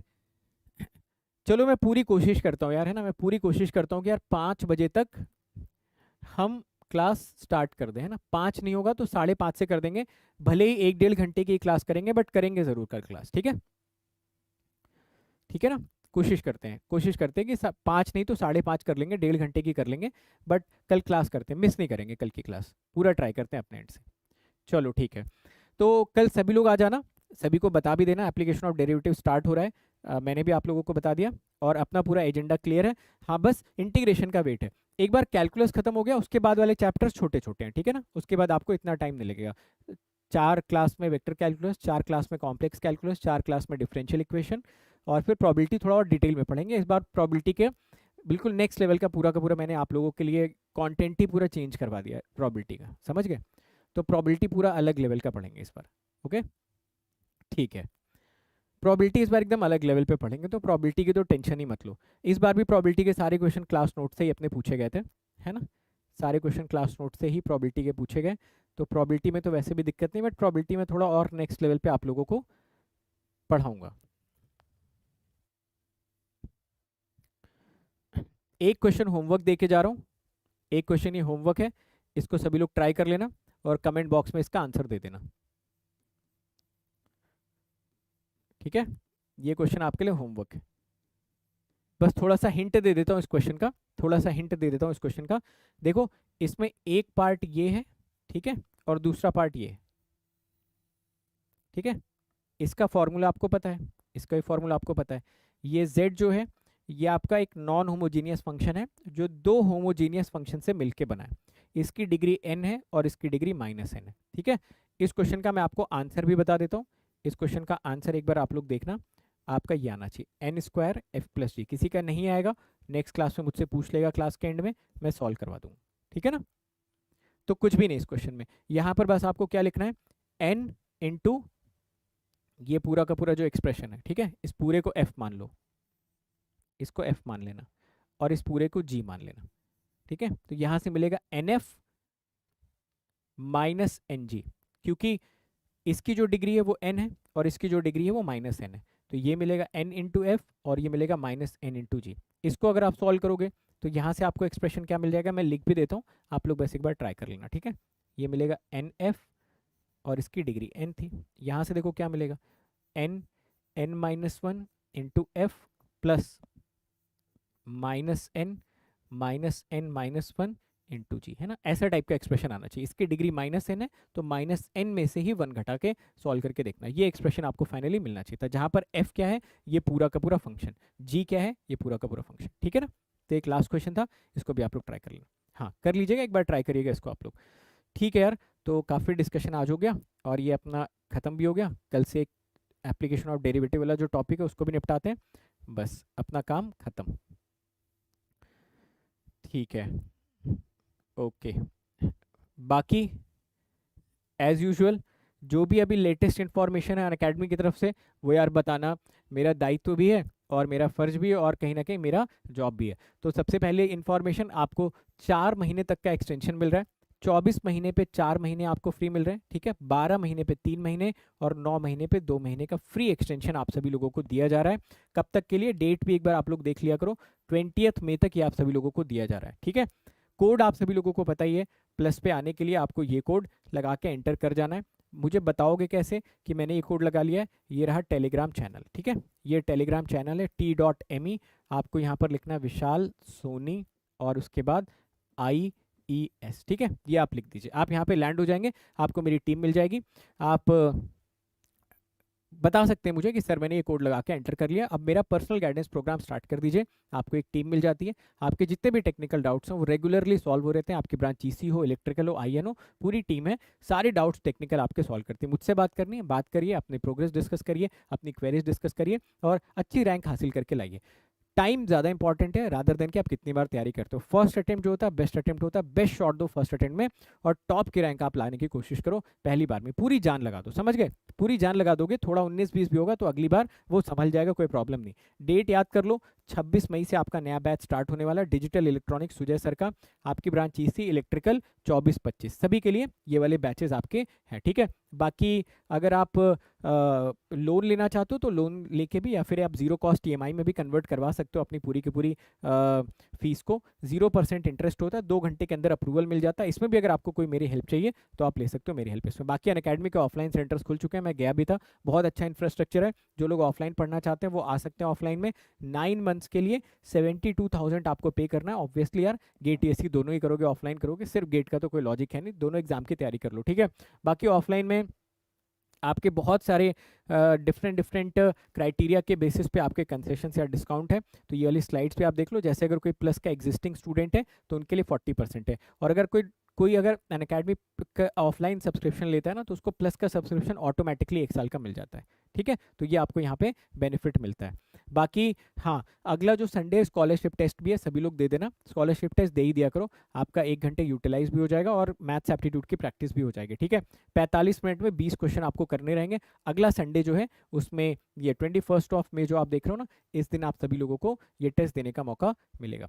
चलो थैंक यू सो मच, आज की क्लास में काफ़ी मज़ा आया, ठीक है, काफ़ी सारी हम लोगों ने इंटरेक्शन भी करी। जाते जाते एक थॉट आप सभी लोगों को दे के जाना चाहता हूँ कि देखिए होता क्या है कि जब भी हम कोई भी चीज़ एग्जीक्यूट करना चाहते हैं तो मुश्किलें हमेशा आती ही रहती हैं।